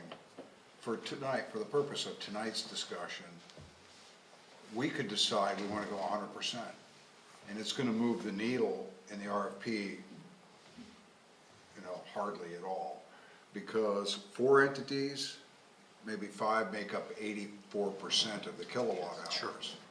What they decide is going to drive those numbers in the RFP far more than what we do. That was the point, that's correct. Right. And we had the same decision from, what is, do you know, Joe, do you know offhand what percentage COG makes up out of that? That's actually in your packet. It's a small number, like college, I think. Yeah, let me find it It's here. about 6% per cog, somewhere in that. Yeah, COG's just under 5, 4.74. Okay. Yeah, And we it's had the maybe a cost for a 15-minute water discussion, program. Yeah, they're bigger. because we realized that whatever we decide is really gonna have, as Adam noted, a small impact on what the RP puts out, plus then you have the opportunity, once you see the numbers, to revisit that. So we didn't, as we walked through this same thing at COG, at facilities for COG, we didn't necessarily make any kind of long-term commitment on what percentage of electricity was gonna be renewable. We just kind of settled on, what was it, 50%? The COG Facilities Committee said somewhere between 50 and 90%. 50 and 90. So we just provided a range, which I think wouldn't be inappropriate for us tonight. Sure. I think that's exactly what they're asking. Right. Paul, you had, I just had 2 clarifying questions, if I could. Can you go back to the target price aspiration risk slide? Where it says price will not be known, but it's under price. It's the second line. Price will not be known, but is expected to be comparable to current market rates. Is that current market rates for energy regardless of generation source, or is it for solar specifically? And I apologize, this is probably a better answer for Pam. We had talked about within there, and it came off of the U.S. Energy Information Administration, but I did not get into the depth that. I was just with the- curious, it's not, but it just was kind of left it hanging. Was it a higher price, or is it, you know, Well, what we're currently paying? the only insight that I can, I'm sorry, Rich, no, I was just said, current market rate would include all sources. all sources. That's the way I read it, but I just wanted to be sure. Go ahead, Adam. I was just gonna add, we've gone back through our records. We know that, and help me out to make sure I get it right. I know that the water authority is paying 6.2 cents. Yeah, it's about the And same for both that's of a us. contract, the 2 or 3 year contract with Constellation. The township is paying 5.4. Yeah, I forget the exact amount, but it's in that 5 to 6 range. So that's what our current rates are right now. So if 9.6 is for everything, then we're either in a lower cost energy state Region, which I think West we Penn. are. West Penn, Okay. yes. But that, just to give you some context, that Yeah. was the only point that I was trying to make. Okay. Thank you. That was just one question I had when I was reading it. The other one was around the risk, where, you're asking, do you lock in for 20 to 25 years? I think it would be helpful to know how have energy prices changed over a 25-year time horizon, the past 25 years. If they incrementally go up and you can lock in at a rate, you're mitigating against future risk to a greater degree than if it fluctuates greatly. So I just don't know the answer to that, but it sort of begged the question of what that Right. does Yeah, over time. and Joe, please correct me if I'm wrong, I think the way it's currently crafted is, you know, you would lock in at whatever that number is, you know, hopefully today's market rate. And there is an escalator factor built into it to mitigate some of that, you know, volatility, but you would see a gradual But the trend increase. over time would be an increase, which is what I would assume. But which is one of my questions about this, is that's one of the things that makes me go, huh? Is that sentence right there, that it says that we would be locked in for a couple of years and then there would be a modest escalator to follow trends, and I'm thinking, but that's the joy of solar, is you avoid the following the trends, so why, do you have anything to say to that? Why we would all of a sudden have an escalator when we're using solar? And I believe this is the way it's written into the contract. If we go back 4 years to when this started, the idea really came out of what Penn State did. Yeah. And when they came through and they assessed it, they had assessed when they entered into their PPA over a period of 20 years that they would save $14.5 million. This financial analysis is going to be done, you know, with coming out of this RFP as well, so we can make these determinations. We just don't have that information right now. And, you know, I would think that, you know, Green Sky would provide this information to us, and then we'd be able to back check it against some of the very smart people we have working on this. So this question, looking for our range, and I do believe what I got out of attending that meeting was that's what they want to know, is what range, what's our range, what's our minimum, what's our maximum that we're interested in. And I think that we need to go into that assuming the price is where we are pleased. Like, right, so we can't just be like, well, we have to wait to see what the price is. Okay, let's assume the price is what we like and we're happy with that. If all else equal, if everything's like rosy as far as what we get back, what range do we want? If I can speak to that, it's creating an economy of scale. So we need to go out with the RFP and say we're interested in, you know, investigating a 15 to 20 megawatt solar array, or whatever the number is. As was spoken earlier, 5 of the entities, the State College Water Authority, CATA, the county, the borough, State College, and the school district make up 82% of the usage. So really, this is most important for those 5 entities to say this is what our range is going to be. But we might as well ask everybody this, and then that way we can get the full scope picture and say, okay, we're interested in an array, you know, about this size. What is out there with the RFP that we will be going out? And then as we get the results back, if we're coming in and we'll just use a 9.83 cents a kilowatt hour, or 9.63 cents a kilowatt hour, if we come in at 20 cents a kilowatt hour, well, that doesn't preclude us to say, well, at this point in time, our interest is to buy 0. You know, but if it comes back at 4 cents a kilowatt hour, and we just said, oh, we're only interested in 50% of our electricity, well, guess what? We're only going to be able to put in 50% of our electricity. But if we provide that range, we could A, see economies of scale where the prices might be better at 20 megawatts versus 15 megawatts, and B, it also allows each organization to make that decision on its flexibility wise, and then consolidate that into the SPPA to figure out exactly how much we can buy and how much we can buy into the SPPA, because maybe the rates are significantly different between a 15 megawatt and a 20 megawatt array. And then enters that crystal ball that we talked about earlier and everything. Right, and we for say sure. an amount not to exceed 100%. Can I ask Go ahead, another please. question? How many, so I see what our percentage is of the whole, but what is that in kilowatt hours? Do we know offhand? Total, are you looking for? Let's just talk College Township. So College Township, and this is 2019 numbers, but I don't think That's it's right. fluctuated significantly. We were just under 400,000 kilowatt hours. And just for purposes of discussion, the Water Authority was just over 700. So they're obviously almost double where we're at. Got them pumps. Yep. 400,000 kilowatt hours or 400? 400,000 kilowatt hours. $40,000 worth of electricity. It's a couple bucks. It's a couple bucks. No beans. That's Okay, so- not a rooftop array. Right, a little smaller than the rooftop array. It's on the It's on the very last page of the, Okay. of the packet attachment. Okay, great, thank you. So, we're looking to provide a range, and you indicated facilities did 50 to 90? Is that what I heard? Okay. Yeah, and to, another quick comment is, I think those targets there, I think those are a discussion for another meeting for us from a philosophical standpoint. I think tonight, you're just looking for a ballpark commitment.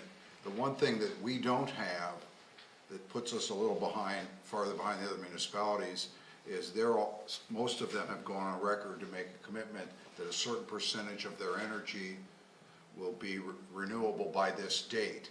Right. So they kind of have already made a commitment, and it's much easier for them to pick a percentage because they've already committed to it. We haven't even started that discussion here. So I think that lends itself to being as broad or as vague or whatever you want to say at this point right now, combined with the fact that we're just a little fish in this big pond. And then come back and maybe do what the other municipalities are doing, have a bigger discussion about our commitment. You know, if we want to make a commitment. I Yeah. think we're the only one of the 5 that hasn't. And yet we have things like geothermal and electric car, and it's neat. I mean, it's a balance. Yes. I was just gonna say that. Sorry. No, that's perfect. I mean, it's one thing to have a pie-in-the-sky goal, but where the rubber hits the road, we're getting some stuff done. WCF, we're gonna have the regional WCF ordinance here in short order, but anywho. So, to inform this decision, again, what we decide isn't gonna really steer the ship and, or break the bank. I like a minimum of 50 personally, I'll just throw that out. And then, I don't, do you know why the 90 versus 100? No.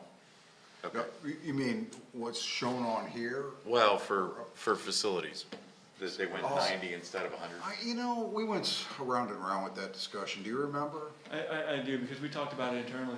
We've been doing a lot of work in recent years in the facilities committee and perhaps a long-term facilities plan. So there may be some opportunities to gain energy efficiencies, You may be able to save some money off of Something this, other than but solar? if you don't spend it, if you don't need to utilize electricity. Reduce consumption. We left a little something, Okay, You that don't makes wanna be sense. play money. Paying for something you're not Yep, using. yep. So, let's just throw some numbers out, get to the point. Yeah, I like that. Does the manager have any No, the suggestion? manager made his recommendation to the water authority yesterday, and that didn't go well, so. Can we ask what that was? Yeah, because knowing that I didn't think it was gonna go well with the water authority, I threw out the 40%.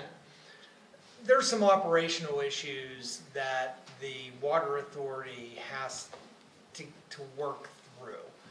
I personally don't necessarily believe the operational issues for the water authority, which is constant power on demand anytime we want it, really enters into this particular discussion about solar, because all of this is going to be fed through the PGM system and the grid. Yeah, it's about the But origin.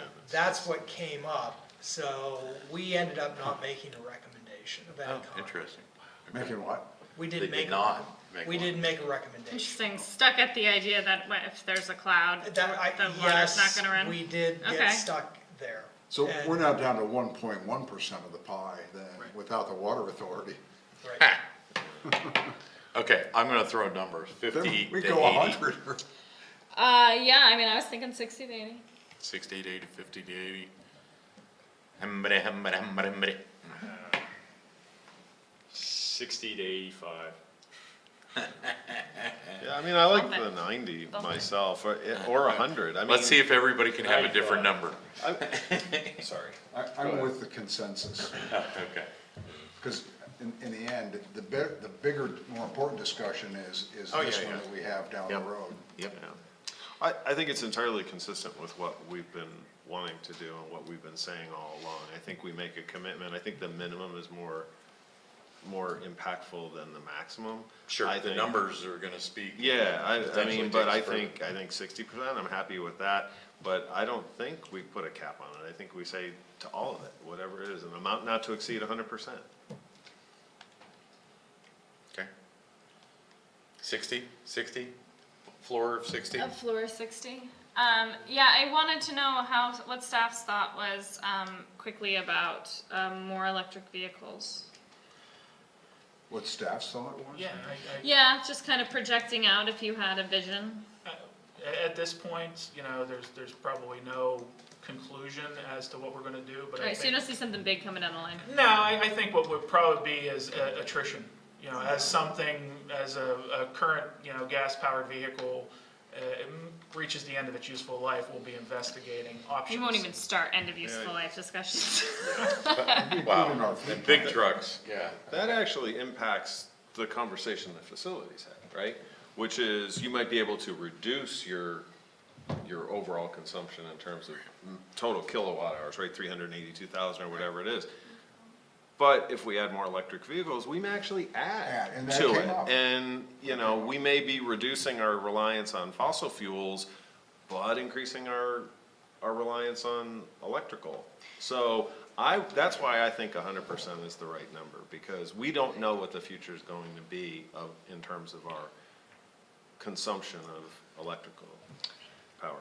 Right, we don't envision ourselves shrinking any of our facilities, right? No, I think over time, a considerable time, I think you will grow. Right. And there will be the potential for future facilities, whatever they may be, over time, over the next 20 to 30 years. So to be honest, if Well, we're talking 20, right? right, sure. But I would tend to agree with Paul. I mean, if, again, all things being equal, and you can get your power and it's coming from the grid, Right. that's the issue, right? I mean, the solar arrays that we're talking about, the megawatts that might be built to provide this power is all going to be fed into the grid. Okay, the grid is going to provide a continual, constant source of power. That part of it is a non-issue. And so the conversations that we had at the Water Authority last evening really were superfluous to some extent. I mean, there were issues, but the point being is, I don't see a reason why you shouldn't peg 100%.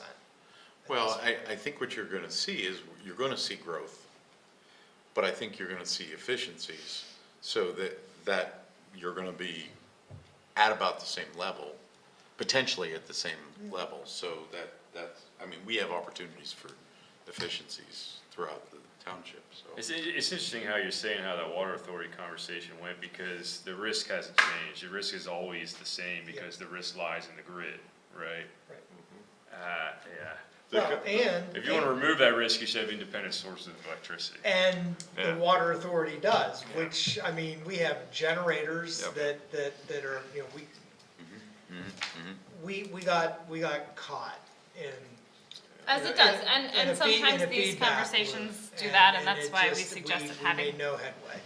Yeah. And we're not making a commitment. We are just saying this is the range that we could go. Yes. Sorry. Nope, that's what he wanted to say. Oh, okay.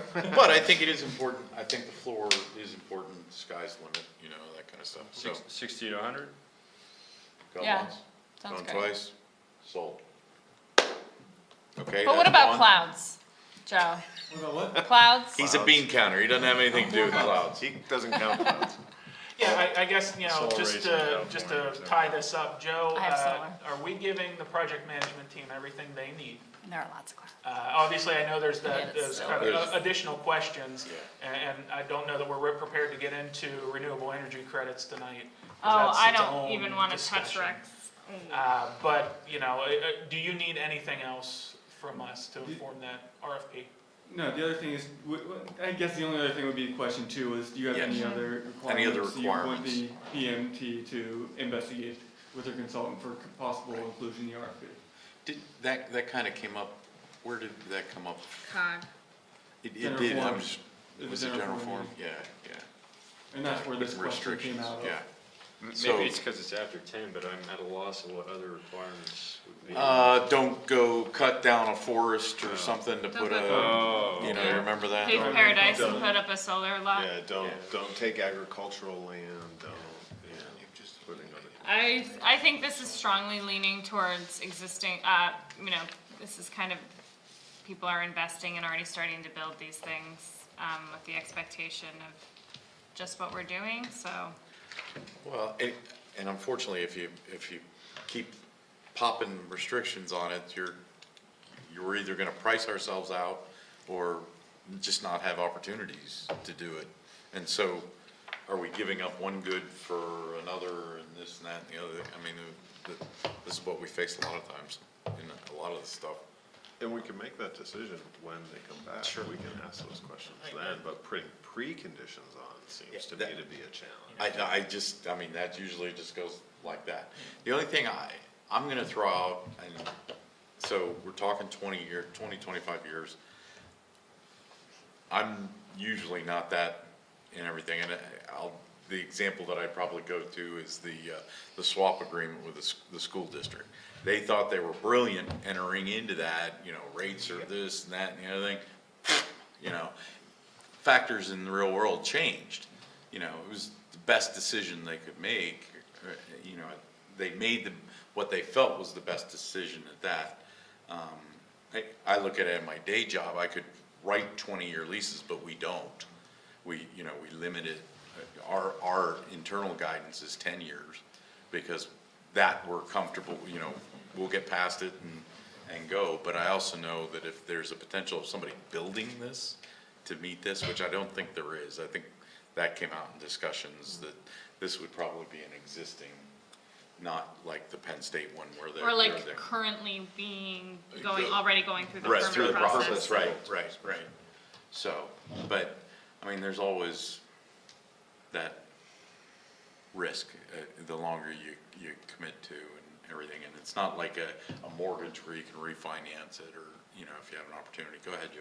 Yeah, and I would agree with you on that risk aspect. I think the one nice thing is Penn State did sign this 3-4 years ago, and we can look to see where they are at this point in the agreement. The other thing is we will be looking at anything from, I believe, 5 to 25 years. So the normal ones are 20 to 25 Okay. years, but we will be assessing the full range. We're just trying to bring back a whole bunch of information. Okay. So we So- can make a decision. All right, so we're not just the 20, the 25, that's great, that's all I needed to hear, thank you. Because we're not owning them ourselves. Right, Yeah.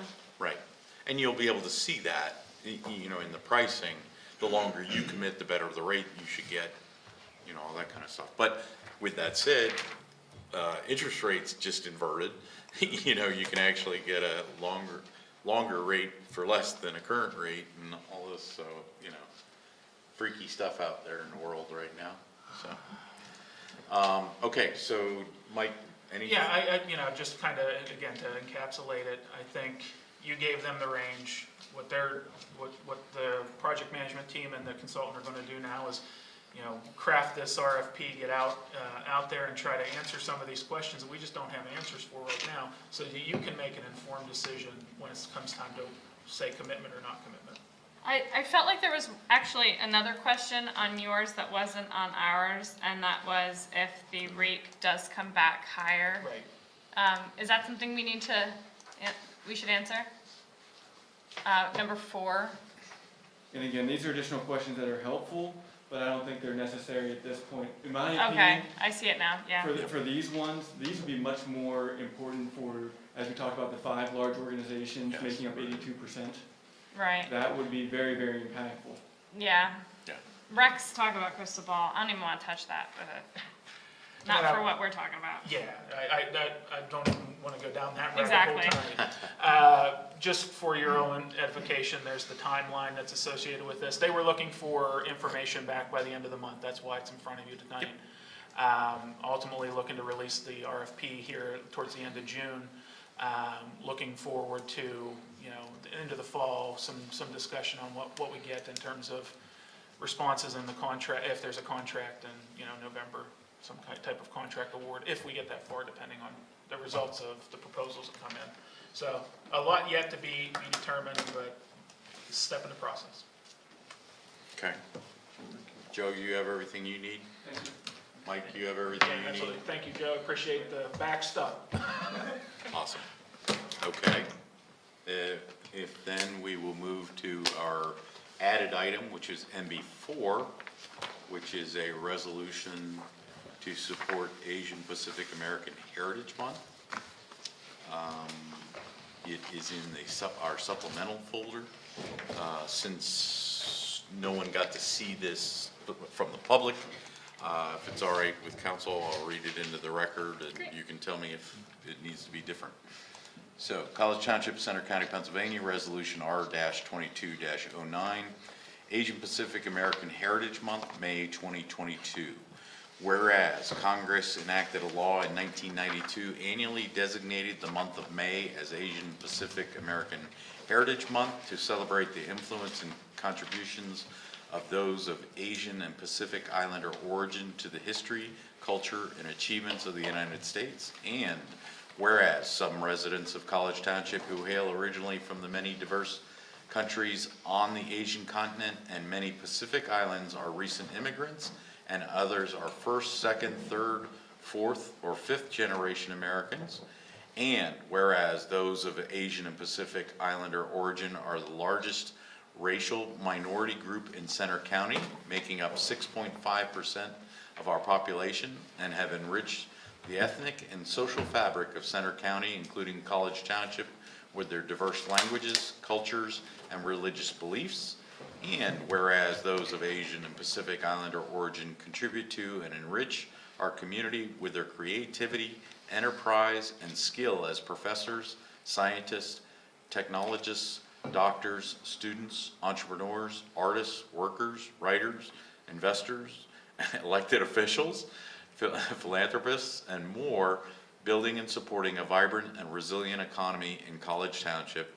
And whereas those of Asian and Pacific Islander origin are our beloved friends and family, our cherished neighbors, and valued members of College Township, where we remain committed to embracing and accepting all our residents from diverse backgrounds.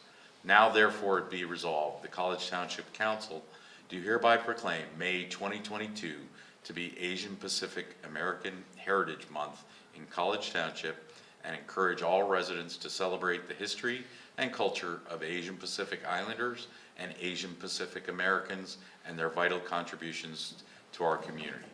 Duly adopted this 5th day of May 2022 by the Council of the Township of College, Center County. Any discussion on the proposed resolution? Rich, if I may, just one note. This language that's in the resolution tonight mirrors the same resolution that you enacted last year, with one exception. The percentage has grown from 6 to 6.5%. Interesting. Good. Nice. All right. Any discussions? If not, I'll accept a motion to approve the resolution. All right, I move to adopt Resolution R-22-09, Asian Pacific American Heritage Month, May 2022. We have a motion. I'll second. We have a second. Any further discussion? Call the question. All those in favor, please say aye. Aye. Aye. All those opposed, same sign. Motion carries. Continuing on, staff informatives. Anything that staff has to inform us upon? Nothing, sir. Thank you. Council, staff, other matters? Anything for the good of the cause? Next item is for the good of the cause. I will accept a motion to adjourn. So moved. It's moved. I've seconded. We are adjourned. Thank you all. Have a good night.